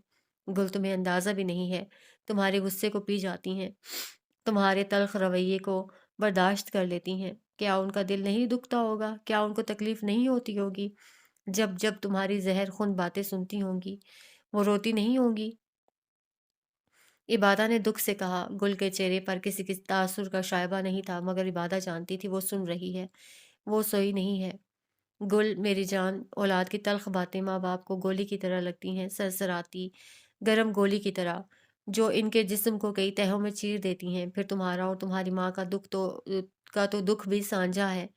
तुम क्यों उनका और अपना गम नहीं बांट लेती? क्यों दोनों को अजियत दे रही हो? कई लम्हों तक वो टिकटिकी बांध के उसको देखती रही। बाहर से बिजलियों के कड़कने की आवाज़ें आ रही थीं। बारिश की बूंदें तड़तड़ाते हुए बालकनी के फर्श पर पड़ रही थीं। इबादा को कोई रद्द-ए-अमल नहीं मिला, तो वो बादल लहवासा उठ के सोफ़े की तरफ बढ़ गई। उसे भूख नहीं लगी थी, मगर जिस्म को ज़रूरत थी। हमारा दिमाग हमारी तकलीफ़ नहीं समझता। वो दुःख में आपको भूख भी दिलाएगा, प्यास भी लगाएगा, नींद में भी दिलाएगा और हँसी भी लाएगा। ये दिमाग इंसान को ज़्यादा देर एक जज़्बे में नहीं रहने देता। बेदिली से ट्रे से रुमाल हटाकर उसने प्लेट निकालकर सामने रखी, फिर नान से छोटा-सा हिस्सा काट कर अलग किया। जो ही उसने सालन में निवाला डुबोया और मुँह की तरफ बढ़ाया, वो ठिठक गई। उसने घोड़ों की रिपोर्ट्स के बारे में तो पूछा ही नहीं सर से। नासिर खान तो अब तक पेशावर से वापस भी आ चुका होगा और अगर आया था तो यकीनन दवाएँ भी लाया होगा। डॉक्टर साहब ने क्या कहा होगा उस सब के साथ? उसे तारिक सर ने फ़ोन क्यों नहीं किया? उसे बताया क्यों नहीं? उसने जल्दी से निवाला नीचे रखा और भाग के साइड टेबल पे धरे अपने फ़ोन तक आई। उसने जल्दी से बटन दबाया मगर फ़ोन नहीं खुला। उसने दोबारा दबाया, स्क्रीन बुझी रही। उसका फ़ोन बंद था। उसे याद आया असल में फ़ोन उसकी पैंट की जेब में था। जब सहन में इब्तिहाज ने उसे धक्का दिया तो उसका फ़ोन भी निकल गया था, शायद इसी वजह से बंद पड़ा था। उसने दरमियान वाला बटन दबाए रखा यहाँ तक कि स्क्रीन रोशन हुई और फ़ोन चलने लगा। नोटिफ़िकेशन बार में तारिक सर, महाबत खान, नासिर खान, अहमद और डॉक्टर साहब की लातादाद मिस्ड कॉल्स थीं। या अल्लाह! उन्होंने कितनी मर्तबा कोशिश की होगी। सुबह से जारी इस शबकलिश की वजह से उसके दिमाग से ये बात बिल्कुल निकल गई थी। उसने आनन-फानन सर तारिक का नंबर मिलाया और सोफ़े पर आ बैठी। तारिक सर को घंटियाँ जा रही थीं, कुछ ही देर में उन्होंने फ़ोन उठा लिया। मिस सलीम कहाँ थीं आप? आपका फ़ोन क्यों बंद था? जानती हैं मैंने कितनी दफ़ा कॉल की आपको? आप इतनी गैर ज़िम्मेदार कैसे हो सकती हैं? छूटते ही उन्होंने बरहमी से कहा। इबादा को शर्मिंदगी ने घेर लिया। आई एम सॉरी सर, मेरा फ़ोन डेड था। फ़ोन को ज़िंदा रखें। आप जानती हैं मुझे आपसे कितनी ज़रूरी बात करनी थी। Sir, I am really sorry. अब क्या बताती कि उस पर क्या गुज़री। ठीक है, अब मेरी बात ध्यान से सुनें। आपने घोड़ों के जो सैंपल भिजवाए थे, उनमें पानी, चारे के तमाम अज्जा में कुछ नहीं निकला। वो सब साफ़ है, अलबत्ता खून की रिपोर्ट्स नॉर्मल नहीं हैं। वो कदरे तशवीश से बोले। इबादा ने दम साध लिया। क्या कह रहे हैं रिपोर्ट्स सर? मिस सलीम, आप ठीक कहती थीं। घोड़ों को सेरिब्रल एटीज़िया नहीं हुआ, बल्कि ये लोग बाकायदगी से उन्होंने तवक्कुफ़ किया। घोड़ों को इम्यूनिटी डिस्ट्रक्टिव सीरम दे रहे हैं। Immunity destructive serum? वो बुरी तरह चौंकी। जी हाँ, उनके ब्लड में वफ़ीर मिक़दार में ये सीरम मिला है, जो साफ़ बता रहा है कि किसी ने घोड़ों के एनर्जी सेंटर यानी सेल मिटोकॉन्ड्रिया को टारगेट किया है, ताकि घोड़ों के अंदर इम्यूनिटी ना बन सके। वो जो खाएँ-पिएँ उसका रत्ती बराबर असर ना हो। उसकी इफ़ादियत के लिए घोड़ों के मैदे में एक ख़ास चीज़ डाली गई है, जिससे उनका तमाम खाना गोबर बनकर निकल रहा है, मगर उनको ज़रा एनर्जी नहीं दे रहा। इसी सीरम की वजह से घोड़ों की हालत बेजान मरीज़ों की तरह हो गई है। इट्स ऑल दैट सीरम इबादा, it has been a target while. Sir, ये कैसे मुमकिन हो गया? ये सीरम इंतहाई डीप फ़ार्मूला है। पाकिस्तान में इसकी कोई खेप मौजूद नहीं है। इब्तिहाज जैसे आदमी ने इसका बंदोबस्त कैसे कर लिया? वो बेहद ताज्जुब से बोली थी। क्या आपको इन खानों की ताकत पर शक है मिस सलीम? नहीं सर, मुझे इसके इल्म पर शक हो रहा है। He is not that educated. वो मुतहैयर थी। वेल मिस सलीम, जो खुद पढ़े लिखे नहीं होते तो पढ़े लिखों से पूछ लेते हैं। उसने भी किसी की मदद ले ली होगी, मगर खैर, ये हमारा दर्द सर नहीं है। जब उसे गिरफ्तार करेंगे तो वो खुद ही उगल देगा। अब आप मेरी एक बात सुने। जी सर, मैंने मुबशिर से कहकर तुम्हारे इस लड़के को उस बीमारी का इलाज देकर भेज दिया है। It's not a big deal, सिर्फ इम्यूनिटी का मसला है। आप वक्त-वक्त से वो सारी अद्वियात घोड़ों को दें। वो कुछ दिनों में ही रिकवर हो जाएँगे। और वो जो उन्हें अभी तक चुपके-चुपके ये सीरम दे रहा है, उसका क्या सद्देबाब किया है सर? यानी कौन? मुनीब खान, हुँ? मैंने एंटीडोट दे दिया है इबादा, अभी वो सीरम घोड़ों पर कुछ असर नहीं कर सकेगा। वो पूरे एतमाद से बोले। इबादा पुरसकून की बारिश हो गई। शुक्रिया सर, आपने मेरी सारी क्लिफ्ट दूर कर दी। मैं घोड़ों को लेकर बेहद परेशान थी। वो ममनूनियत से कहने लगी, इट्स ओके। वो पेशा वराना अंदाज में बोले, अल्लाह हाफिज़। खुदा हाफिज़। उसने फ़ोन नीचे कर दिया। अगला फ़ोन उसने डॉक्टर मेहमद को मिलाया था। वो मर्दान खाने में कमरे में खाना खा रहे थे। उनके दरवाजे में सिर्फ एक मुलाजिम खड़ा था, बाकी कमरा खाली था। अस्सलाम वालेकुम सर, आई एम सॉरी मैंने आपको कॉल बैक नहीं की, मेरा फ़ोन डेड। वो जल्दी-जल्दी वज़ाहत देने लगी। इट्स ओके मैम, वो तेज़ी से बोले, डोंट वरी मैंने सब कर लिया था, वो लड़का दवाएँ ले आया था। आपको पता चला कि घोड़ों को जी सर, अभी मेरे बॉस ने मुझे बताया, लेकिन परेशानी की बात नहीं है। घोड़ों को ज़्यादा कुछ नहीं हुआ, सिर्फ़ उनकी ताकत निचोड़ी गई गई है। उन्होंने जो दवाइयाँ भेजी हैं, उनसे इलाज हो जाएगा। वो पूरी तसल्ली से मुस्कुराई। जी मैम, मैंने रिपोर्ट्स देख ली थी, दवाइयाँ बहुत ज़बरदस्त आई हैं, मैंने पहली डोज़ दे दी है। अच्छा, उसे ताज्जुब हुआ, ये तो बड़ी अच्छी बात है, यकीनन, मगर वो लम्हे भर को रुके। मगर? जब मैं दवाएँ दे रहा था, तब एक आदमी आया था, वो मुझसे बहुत सवाल कर रहा था। आदमी? उसका दिल ज़ोर से धड़का। कैसा आदमी सर? पतला-सा लंबा-सा लड़का है, पतली मूंछें हैं, गाड़ी चलाता है, मुझे एयरपोर्ट लेने भी आया था। मुनीब खान, उसके दिल पे घोंसा पड़ा, वो तेज़ी से आगे हुई। सर, आपने उसे कुछ बताया तो नहीं? वो घबरा गई। नहीं मैम, मैं क्यों बताऊँगा? वैसे भी वो इस कदर तफ्तीशी सवाल कर रहा था कि मुझे खुद ही शक हो गया, इसलिए मैंने ध्यान ही नहीं दिया। इबादा ने सुकून का साँस लिया। अच्छा किया है सर, वो मुनीब खान है, वही वो आदमी है जो इब्तिहाज खान से मिला हुआ है। आप प्लीज़ चौकन्ना रहिएगा। अगर वो वहाँ आया था तो इसका मतलब वो आप पर नज़र रख रहा है। उसने अगर घोड़ों में ज़रा-सी तब्दीली देखी तो वो आपको भी यहाँ से रवाना कर देगा। मैं कतई ये रिस्क नहीं ले सकती। इसलिए प्लीज़ फूँक-फूँक कर कदम रखें, वो फ़िक्रमंदी से कह रही थी। फ़िक्र मत करें मैम, मैं किसी को कुछ पता नहीं चलने दूँगा। वो पुरज़्ज़म अंदाज़ में बोले। शुक्रिया सर, बेहद शुक्रिया। वो ममनून हुई। इट्स ओके मैम, हम दोनों वेट हैं, हम दोनों ही जानवरों का दुःख समझ सकते हैं। हम जो कर रहे हैं, अपने पेशे से मुखलिस होकर कर रहे हैं। इसमें किसी का शुक्रिया या सॉरी कहने वाली कोई बात नहीं है। वो कदरे दोस्ताना अंदाज में बोले तो इबादा मुस्कुरा दी। यकीनन, अल्लाह हाफ़िज़। उसने नरमी से कहकर फ़ोन बंद कर दिया। तो इब्तिहाज ने घोड़ों को जबरन कमज़ोर किया था। ये सीरम जिसका पाकिस्तान में मिलना नामुमकिन है, उसने अपने असर और रसूख से उसे भी मंगवा लिया था। इबादा के दिमाग में सीटियाँ बज रही थीं। वो किस कदर शातिर इंसान था। उसने और मुनीब खान दोनों ने मिलकर ये सारी चाल चली थी। इब्तिहाज खां खुद को कितना ही चालाक या शातिर समझ ले, इबादा सलीम अब उसे हर मैदान में हराएगी। चाहे वो घोड़ों की बहाली हो या रुस्तम का हसूल, वो उसे हर तरफ से हराएगी। इब्तिहाज समझता था कि उसने आखिरी बाजी खेल ली है, मगर इबादा का दांव अभी बाकी था। शतरंज की इस बिसात पर अब एक तरफ इब्तिहाज था तो दूसरी तरफ इबादा। صبح اچھی اتری تھی، رات کی پرزور بارش کی وجہ سے ہر طرف جل تھل ایک ہو گیا تھا۔ حویلی میں کل کی نسبت اس وقت چہل پہل تھی۔ جن خواتین کو شندور جانا تھا وہ اپنے 3 دن کے سامان اور لوازمات باندھ رہی تھی۔ کل شندور میلے کا پہلا دن تھا۔ یہ کوئی ایسا تہوار نہیں تھا جس کے لیے باقاعدہ کوئی خریداری کی جاتی تھی۔ البتہ کچھ قبائل جو وہاں مقامی قبائل رقص اور فن پیش کرتے تھے وہ ہر سال اپنے ملبوسات بنواتے تھے، جیسے کالاشی کا روایتی رقص کرنے والی لڑکیاں اور گلگت کا روایتی رقص کرنے والے لڑکے ہر سال خصوصاً ایک جیسے جوڑے بنواتے۔ اس کے علاوہ خٹک ڈانس، گھڑ سواری، پیرا شوٹر وغیرہ ان کے لباس مخصوص ہوتے۔ مقامی آبادی اور شائقین کے لیے یہ میلہ لطف کا ایک ذریعہ تھا جہاں وہ اپنے موڈ تازہ کرنے کی غرض سے آتے تھے۔ ان میلوں میں سب سے دلچسپ مرحلہ وہ 1 گھنٹے کا میچ ہوتا تھا جو گلگت اور چترال کے درمیان کھیلا جاتا۔ پہلے 2 دن ذیلی قبیلوں جیسے لسپر اور خزر کے درمیان کے میچ ہوتے اور آخری دن چترال اور گلگت کا فائنل میچ ہوتا تھا۔ چونکہ شندور گلگت اور خیبر پختونخوا کی بارڈر لائن پر واقع ہے، اس لیے ہر سال شندور میلے کا افتتاح کرنے کے لیے دونوں صوبوں کے وزیر اعلیٰ تشریف لاتے تھے۔ کل چترال کے وزیر اعلیٰ نے شندور کا افتتاح کرنا تھا، پرسوں گلگت کے وزیر اعلیٰ نے آنا تھا اور پھر کچھ مہمان خصوصی تھے جن کا تعلق پاکستان پولو ٹیم سے تھا۔ انہوں نے رستم کو بطور انعام جیتنے والے کھلاڑی کو پیش کرنا تھا۔ دونوں وزیر اعلیٰ اس ثقافتی ورثے کے افتتاح اور گرم جوشی کے لیے ہر سال باقاعدگی سے شرکت کرتے تھے۔ شندور میلے کے انعامات ضلعی سطح سے ہرگز نہیں آتے تھے، یہ مقامی لوگوں کے مختص کردہ انعام ہوتے تھے۔ جیسے یوسف خان نے 6 گھوڑوں کا اعلان کیا تھا، اسی طرح دوسرے سردار اپنی بساط سے جو چاہتے وقف کر دیتے تھے۔ ان انعامات کا مقصد کھلاڑیوں کی حوصلہ افزائی کرنا تھا اور شندور کے تقدس اور جادوانی کے لیے ان کی کارکردگی کو سراہنا تھا۔ اس سال بھی شندور میں مقامی شائقین اور سیاحوں کا رش بے حد بڑھ گیا تھا۔ خوانچہ فروش، کھیل، جھولے وال اور فنکار سب پہنچ گئے تھے۔ کھانے اور خریداری کی مصنوعات بیچنے والے لوگ میدان سے ہٹ کر ایک الگ دنیا بساتے تھے۔ بابو سر ٹاپ پورا کئی حصوں میں بٹ جاتا، جن میں شندور کا میدان، کیمپ، کھانے اور خریداری کا عرصہ، پارکنگ ہوتی۔ یوں لگتا تھا جیسے خانہ بدوشوں کا ایک ٹولہ آیا ہو، جگہ جگہ ایک نئی دنیا آباد نظر آتی تھی۔ شائقین کی تفریح کے لیے سلطان مراد خیالی اور نوید خان کے میوزیکل کنسرٹ بھی منعقد کیے گئے تھے۔ تحفظ کے لیے بھاری سیکیورٹی تعینات کی جاتی تھی۔ میڈیا اور یوٹیوبرز یہاں کے ہر لمحے کو کیمرے میں قید کرتے تھے۔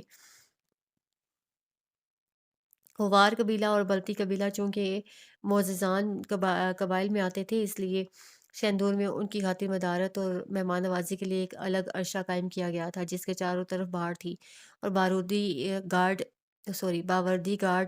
تعینات کیے گئے تھے۔ ظاہر ہے دونوں خاندانوں کی سیکیورٹی لازمی تھی۔ ان کے لیے الگ جیپوں اور 4x4 ہائی ایس گاڑیوں کا بندوبست کیا گیا تھا۔ اس عرصے میں حویلی کے ملازم اور ملازمائیں اپنی اپنی ڈیوٹیوں پر تعینات تھے۔ چونکہ شندور سطح سمندر سے اونچائی پر واقع ہے، اس لیے وہاں ٹھنڈ بے حد بڑھ جاتی ہے۔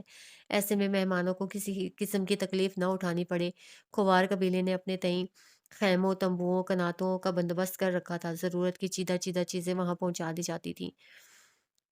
عبادہ کو حویلی میں وہی چہل پہل نظر آئی جو بلتیوں کی آمد پہ ملی تھی۔ کھوار کی طرف سے موٹی چچی، بریخنا بی جان اور کچھ دوسرے بزرگ خواتین جا رہی تھیں۔ جو جوان لڑکیوں میں سے کوئی نہیں جا سکتا تھا، جبکہ مردوں میں تمام کے تمام جا رہے تھے۔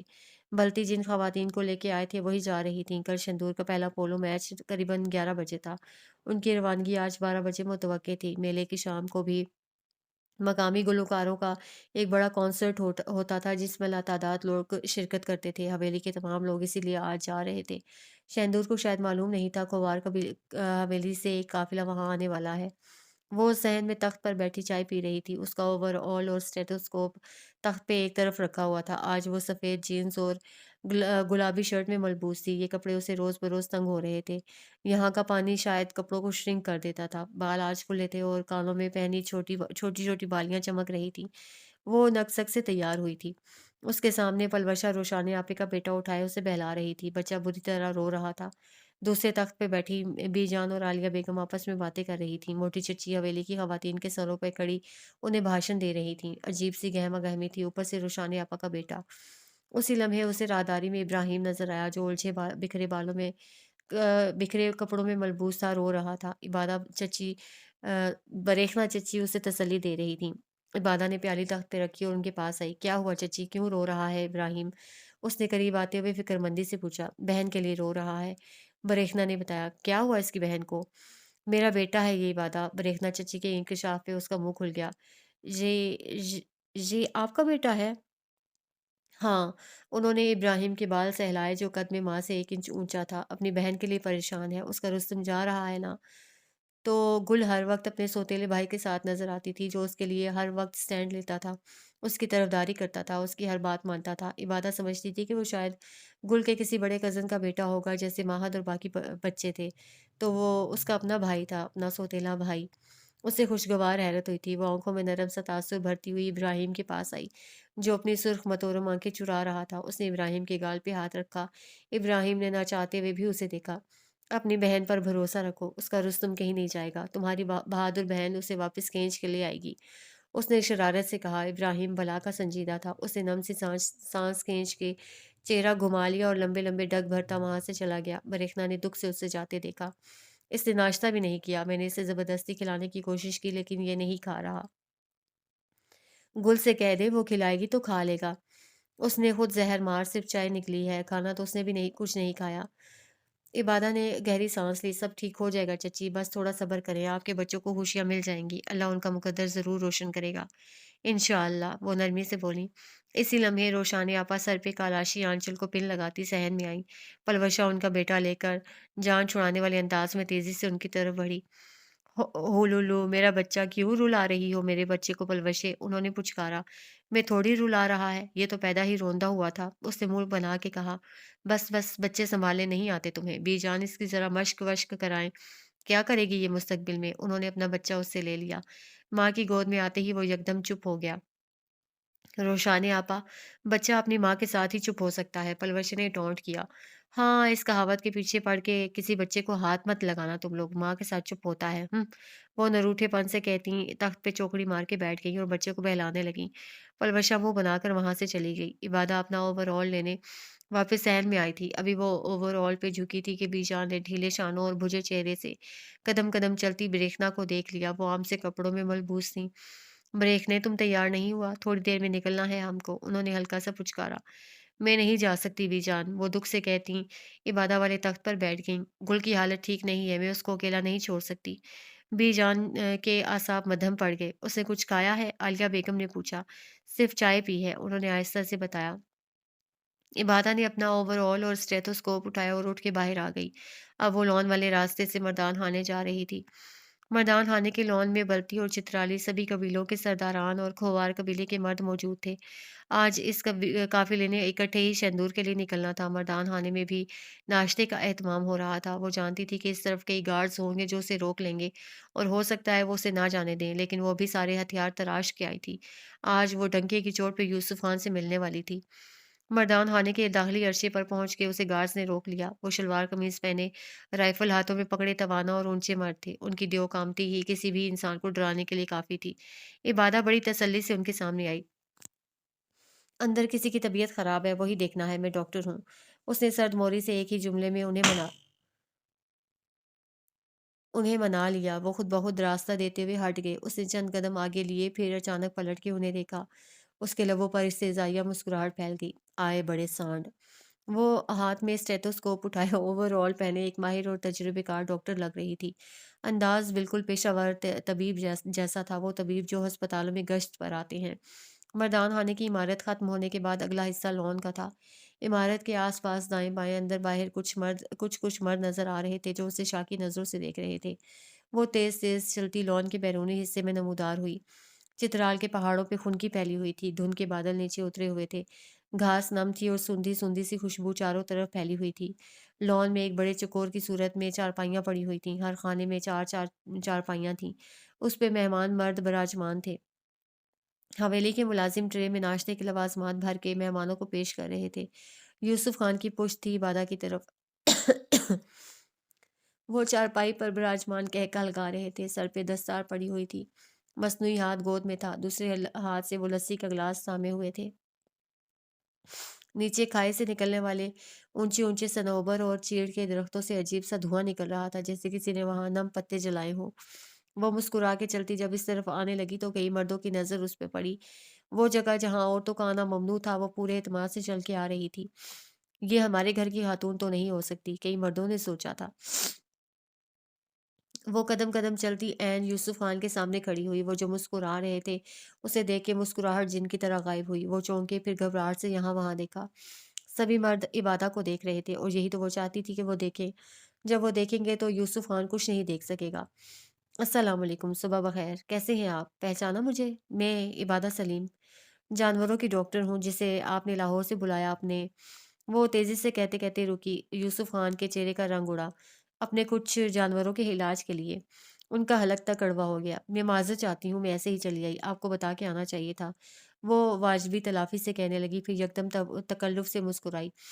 लेकिन आप तो मसरूफ़ होते हैं, मुलाकात का वक़्त नहीं निकाल सकते, इसलिए मैं खुद आ गई। कुछ देर में आप शंदूर के लिए रवाना हो जाएँगे तो मुलाकात नहीं हो सकेगी, इसलिए मैंने सोचा क्यों ना आपसे मिल लूँ। यूसुफ खान ने गिलास मुलाजिम को पकड़ाया और सीधे हो गए। सभी मर्दों की तवज्जो इस तरफ थी। यूसुफ खान कोई सख्त बात नहीं कह सकते थे। मुझे आपसे बात करनी थी। क्या हम अंदर चलकर बात करें? इधर हमारी बातों से ये लोग डिस्टर्ब हो सकते हैं। आखिरी फिक्रा उसने मायनेखेज अंदाज में कहा। यूसुफ खान के पास दूसरा कोई इंतखाब नहीं था। वो दांत कुचलते हुए उठे और हाथ के इशारे से उसे रास्ता दिया। वो मशकूर अंदाज में आगे बढ़ गई। मैं आता हूँ, आप सब नाश्ता कीजिए। वो झेम के कहते खजालत से आगे बढ़ गए। इबादा एक पुरतायुश कमरे में उनका इंतज़ार कर रही थी। सोफ़े के हत्थे पर बैठी सीटी बजाते हुए कमरे का जायज़ा ले रही थी। दरवाज़े में खंखार हुई तो वो चौंकी, फिर जल्दी से खड़ी हो गई। वो पूरे इश्तियाल में लग रहे थे। माथे पर बल थे और आँखों में शदीद बरहमी। मुझे लगा आप जा चुकी होंगी, वो खुश्क लहजे में कहती उसके सामने आए। दोनों पर खिड़की का अक्स गिर रहा था। वो वहाँ अकेले थे। बाहर दरवाज़े से लॉन नज़र आ रहा था, वहाँ जहाँ हजूम में धीरे-धीरे इज़ाफ़ा हो रहा था। मर्द उठ-उठ कर नाश्ते के लिए आ रहे थे। आपकी खातिर रुकी हुई हूँ खान। आखिर आपके तवाज़ु और खुलूस में असर ही इतना है कि चित्राल से जाने का दिल नहीं करता। इतनी शानदार हवेली और इसके वीआईपी इंतज़ामात, मैं तो फ़िदा हो गई हूँ। सोच रही हूँ हर साल 1-2 महीने गुज़ारने के लिए यहाँ आ जाया करूँ, क्या कहते हैं?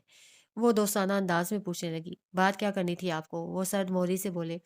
काफ़ी जल्दी है आपको बात सुनने की? वो मसखरे अंदाज़ में बोली, अंदाज़ में शरारत थी। मिस सलीम, मेरे पास वक़्त नहीं है, आपको जो कहना है जल्दी कहें। उन्होंने मसनूई हाथ पुश्त पर बाँधते हुए मसरूफ़ियत से कहा। वक़्त? अभी बताती हूँ। बेफ़िक्र रहें सर, मैं बिल्कुल आपका वक़्त नहीं लूँगी। इबादा संजीदगी से कहते हुए कदम-कदम टहलने लगी। पेंडुलम की तरह दाएँ से बाएँ, फिर बाएँ से दाएँ। वो काफ़ी देर तक टहलते हुए उनके सब्र का इम्तिहान लेती रही। जब 10 मिनट तक वो कुछ न बोली तो यूसुफ खान ने गहरी हुंकार के साथ गहरी साँस निकाली। आवाज़ पे वो चौंकी, सर उठा के देखा। यूसुफ खान साँस रोके ज़ब्त से खड़े थे। आप बैठ जाएँ, उसने पेशकश की। वो बदस्तूर खड़ा रहा। इबादा ने उनकी ज़िद पे शाने उचका दिए। लॉन से बातों की आवाज़ आ रही थी, मद्धम सी। कमरा अलबत्ता पुरसुकून था। वो अगले 5 मिनट तक मज़ीद टहलती रही, यहाँ तक कि यूसुफ खान बादिल नख्वास्ता सोफ़े पर बैठ गए। इबादा ने पलट के देखा, वो अपने तंदुरुस्त हाथ की उँगलियाँ बेचैनी से मरोड़ रहे थे। वो फातिहाना अंदाज़ में मुस्कुराए, "वक़्त नहीं, आपके शेंदूर मेले को KPK cultural and tourism authority organize करती है।" उसने सवाल किया। गिलगित बल्तिस्तान की भी करता है। वो खुश्क लहजे में बोले। उसमें पोलो के प्लेयर्स का इंतखाब मकामी जूरी करता है, राइट? वो कुछ तरतीब दे रही थी। राइट। मकामी जिरगे के सरबराह आप हैं क्योंकि आप सरदार हैं। आप ही फैसला करते हैं कि कौन सा खिलाड़ी इस साल चित्राल की टीम का हिस्सा होगा और कौन सा नहीं। और बाकी जूरी आपके फैसले का एहतराम करती है और यही वजह है कि 18 साल से पोलो ना खेलने वाले खोवार कबीला इस दफा के खेल रहा है। वो पलट के उन्हें देखने लगी। इब्तिहाज को भी जगह आपने दिलवाई है ना? यूसुफ खान फखर से मुस्कुराया। आप मेरे इख्तियारात नाप रही हैं? शायद। उसे हल्के से शाने उचकाए। मत नापिए, मेरी ताकत आपकी सोच से ज्यादा है। अच्छा, वाकई? वो उनके सामने बेड की पॉइंटी पर बैठ गई। कितनी है? इतनी कि यहाँ बैठे बैठे मैं आपको चलता कर सकता हूँ। वो आगे हुए और ज़हर-खुंद लहजे में बोले। इबादा भी आगे हुई और हल्का-सा उनकी तरफ झुकी। वो तो मैं भी कर सकती हूँ यूसुफ खान, मेरे पास आपके राज़ हैं। उनका रंग फ़क से उड़ गया। ये लोग जो बाहर बैठे हैं लाइल्म हैं कि चित्रा के जनूबी घने जंगलों में 2 घोड़े मदफ़ून हैं और 4 घोड़े आपके अस्तबल के एक मख़सूस कमरे में दर्द से हुनहुना रहे हैं। ये बेचारे लोग जो इतना सफ़र करके अपने साथ 20-30 घोड़े लाए हैं, अगर उनको मालूम हो जाए कि आपके इन घोड़ों को खतरनाक बीमारी है जो फैल सकती है, तो आपकी 2 तरह से बदनामी होगी। उसने उँगलियों से विक्ट्री का निशान बनाया। पहली शेंदूर कैंसल हो जाएगी, इल्ज़ाम आपके सर होगा। एक उँगली नीचे की। दूसरा आप पर इल्ज़ाम लगेगा कि आप बीमार घोड़े शेंदूर के लिए दे रहे थे। इस कमज़र्फ़ी और कंजूसी पर पूरा जीबी और चित्राल थू-थू करेगा। यूसुफ खान की कनपटियाँ सनसनाईं, आँखों में सुर्ख़ डोरियाँ उभरीं। मैं बड़े वसूख से बताऊँगी सबको कि किस तरह आपके ख़ानदान ने खुद इन घोड़ों को ज़हर दिया है। उनको बेदर्दी से मौत के घाट उतारा है और अब पर्दापोशी के लिए एक यतीम से उसका घोड़ा छीन के नीलाम कर रहे हैं। ये झूठ है, वो बरहम हो गए। आप जितना भी झूठ कह लें, मैं तस्दीक करने के लिए मौजूद हूँ ख़ान, मैं डॉक्टर हूँ। ये लोग मेरी बात पर ना सिर्फ़ यकीन करेंगे बल्कि मैं वो तमाम सबूत भी दिखाऊँगी, जो मेरे इस फ़ोन में हैं। वो सारी तस्वीरें, वो वीडियोज़, वो डॉक्यूमेंट्स सब कुछ। यूसुफ खान के चेहरे पर एक रंग आ रहा था, एक जा रहा था। आपको बदनामी से बेहद डर लगता है। नाक कटना, इज़्ज़त का जाना, सर का झुकना, बातों का सुनना। ये खौफ आपके दस्तार को भारी कर देते हैं। आपकी जागीर रुसवा ना हो, उसके लिए आप किसी भी हद तक जा सकते हैं, यहाँ तक कि वो साँस लेने को रुकी। किसी यतीम से उसका माल भी छीन सकते हैं। आपके यहाँ जो कुछ हुआ है मेरे एयरपोर्ट में कदम रखने से इस वक़्त आपसे मुलाकात करने तक, मैंने एक-एक चीज़ अपने भाई और अपने अस्पताल के अमले को बताई है। मेरा बॉस सर तारिक, वो अपनी टीम के साथ यहाँ आने वाले हैं। आखिर आप लोगों ने 6 घोड़ों को जान से मारने की कोशिश की है, एक्शन लेना तो बनता है। उसके अलावा रेखना चची, गुल लाला, महाबत खान काका, उसका पोता नासिर, मुदस्सिर, गाज़ान ये सब भी वाकिफ़ है मेरी कार्रवाई से और मेरे यहाँ गुज़ारे हर दिन से। अगर आप सोच रहे हैं कि आप मेरे साथ कुछ कर देंगे तो मैं इन सबको खबरदार कर चुकी हूँ यूसुफ खान। इन केस आपने मुझे कुछ कर भी लिया तो आप भी खुद को बचा नहीं पाएँगे, ना आप और ना ही आपका मक्कार बेटा। वो तल्ख़ी से बोली, "क्या चाहिए तुम्हें?" वो बिलवास्ता मुद्दे पर आए। इबादा मुस्कुराई, "कुछ ज़्यादा नहीं, चित्राल की टीम में एक तब्दीली चाहिए। इब्तिहाज टीम नहीं छोड़ेगा।" वो तेज़ी से मगर सख्ती से बोले, "हमें उसकी जगह नहीं चाहिए खान, वो बेशक खेले। आप किसी और को हटा के गुल को टीम में जगह देंगे।" यूसुफ खान करंट खा के खड़ा हुआ, "क्या बकवास है ये? बकवास होती तो मैं इतना वक़्त ना लगाती। गुल ने हर साल चित्राल की मकामी ज्यूरी को खत लिखे, दरख्वास्तें लिखी कि वो पोलो टीम का हिस्सा बनना चाहती है। लेकिन आपने ना सिर्फ़ उसकी हर दरख्वास्त मुस्तरद की बल्कि उस पर दबाव भी डाला और उसे डराया भी। इस बार वो पोलो खेलेगी अपने रुस्तम के लिए, उसे जीतने के लिए। मैं कोई तब्दीली नहीं कर सकता। आप करेंगे, अगर आपने नहीं किया तो मैंने जो कहा मैं वो करूँगी। तुम शहरी लड़की लाहौर से आके मुझ जैसे खान को धमका रही हो।" वो उसे हकारत से देखने लगे। "तुम जानती भी हो तुम क्या कर रही हो?" तो उसी दिन जान गई थी जब आपका नालायक बेटा मेरी टिकट कटा के आया था। उसकी आंखों में ज़ख्मी तासुर जागा। "लड़की," वो तंबीही अंदाज में कहते एक कदम करीब आए, "तुम एक सरदार को धमका नहीं सकती। मत भूलो इस वक्त तुम्हारे सामने यूसुफ खान खड़ा है जो तुम्हारे इस लहजे पर तुम्हें दर्दनाक सज़ा दे सकता है।" इबादा बड़े सुकून से मुस्कुराई। उसकी मायने खेज़ मुस्कुराहट यूसुफ खान को चुभने लगी। बेरी फेबर टूरिस्ट कंपनी के 3,000 सय्याह इस वक्त शेंदूर में मौजूद हैं और हर साल यही ट्रैवल कंपनी कसीर तादाद में नेशनल और इंटरनेशनल टूरिस्ट को स्पॉन्सर्ड करती है। जानते हैं वो किसकी कंपनी है? वो लम्हे भर को रुकी। यूसुफ खान की आंखों में उलझन उभरी। साइमा इफ्तिखार की, इंग्लैंड पोलो टीम प्लेयर की। वो एक बेहतरीन घुड़सवार और पोलो प्लेयर है। मेरी रावलपिंडी पोलो गैरिजन क्लब में उनसे मुलाकात हुई थी और उनके अपने फार्म हाउस में मौजूद उनके ज़ाती घोड़े रोसू का इलाज किया था जिसको हल्का सा लेमिनस था। मैंने उनके साथ पूरा 1 हफ्ता गुज़ारा था। उनका नंबर मोबाइल दिखाया, इसमें सेव है और मेरी हर दूसरे हफ्ते उनसे सलाम दुआ होती है। उनसे कहकर ना सिर्फ़ गुल को इंटरनेशनल पोलो में एनरोल करवाऊँगी बल्कि वो ख़ुसूसी तौर पर गुल से मिलने भी आएँगी। वो साँस लेने को रुकी। इसलिए गुल की पोलो प्लेयर बनने की फ़िक्र आप छोड़ दें। रही बात रुस्तम की तो रुस्तम इब्तिहाज को मिल भी गया तो उसका हो नहीं पाएगा। सब जानते हैं कि आपने रुस्तम को क्यों नीलाम किया है, मैं भी जानती हूँ। लेकिन जिस तरह बाकी आपके अताब से बोल नहीं पा रहे, मुझे आपसे ज़रा डर नहीं लगता और इसीलिए मैं बोलूँगी। यूसुफ खान की गर्दन में गिल्टियाँ मादूम हो रही थीं। इबादा ने चंद कदम पीछे लिए, यहाँ तक कि वो दरवाज़े में आन खड़ी हुई। बाहर चंद कदम पर लोगों का हजूम था। मेरी बात के सबूत में गवाही देने वाले हज़ारों लोग हैं। अव्वल तो खुद आपका भतीजा है, आप किस-किस का मुँह बंद करेंगे? मैं ना सिर्फ़ ये लोग अस्तबल लेके जाऊँगी, बल्कि इन्हें वो जगह भी दिखाऊँगी, जहाँ आप घोड़े दफ़ना के आए हैं। मैं वो रिपोर्ट्स भी दिखाऊँगी, इन डॉक्टर्स को भी बुलाऊँगी, जिन्होंने इलाज किया। मैं आपके इन 7 मुलाज़मीन, जिनको आपने लापरवाही पर घरों में कैद किया है, उन्हें भी बुलाऊँगी। मैं मीडिया भी बुलाऊँगी, जो पहले ही शहदूर में मौजूद है। मैं साइमा को बुलाऊँगी, तहकीकाती कमेटी तो पहले ही आ रही है। आप किस-किस से बचेंगे यूसुफ खान? आपके पास कोई ऑप्शन नहीं, मेरी बात मान लें, इसी में भलाई है। वो सर्द बेरहमी से कह रही थी। यूसुफ खान की गर्दन ढलक गई, वो गहरी सोच में पड़ गए। मैं शहदूर के दूसरे रोज़ तक इस ऐलान का इंतज़ार करूँगी। अगर ये ऐलान मेरे कानों में ना पड़ा और मुझे गुल का सिलेक्शन लेटर ना मिला तो फिर मैं किसी का लिहाज़ नहीं करूँगी। वो कारदार लहजे में कहती सोफ़े के करीब आई और अपना स्टेथोस्कोप उठाया। मेरा दीदार करके आपके मेहमानों के चेहरे पर कई सवाल उभर आए हैं। मुझे मजबूर मत करें कि मैं इन सवालों के जवाब दूँ। यूसुफ खान इसी तरह खड़े रहे। बेवजह मासूम जानवरों को मारने पर कौन-सी दफ़ा लगती है? आप तो जानते होंगे। क्यों? ठीक कहा ना यूसुफ खान। उसने उन पर एक उचटती नज़र डाली। यूसुफ खान को अपना बोला हुआ फ़िक्रा याद आ गया। 2 दिन है आपके पास। इन दिनों में वो एनरोल नहीं हुई तो मैं आपको पूरे चित्राल के सामने व्हाइट वॉश कर दूँगी। उसने उँगलियों से विक्ट्री बनाई और उनकी आँखों में देखा। 2 दिन। उन्हें सर्द मोहरी से बावर कराते हुए वो बाहर निकल गई। इबादत सलीम ने शतरंज की बिसात पे प्यादा चलाया था, अपना प्यादा। अब इस बिसात पे बहुत सारे मोहरे चलने थे। अमूमन तो शतरंज का खेल 2 के दरमियान होता है, लेकिन यहाँ 3 के दरमियान था। वो तीनों अपनी-अपनी गोटियाँ चल रहे थे। यूसुफ खान के प्यादे के जवाब में इबादा ने प्यादा चलाया था। अब इस खेल में तीसरा आदमी क्या चलाएगा?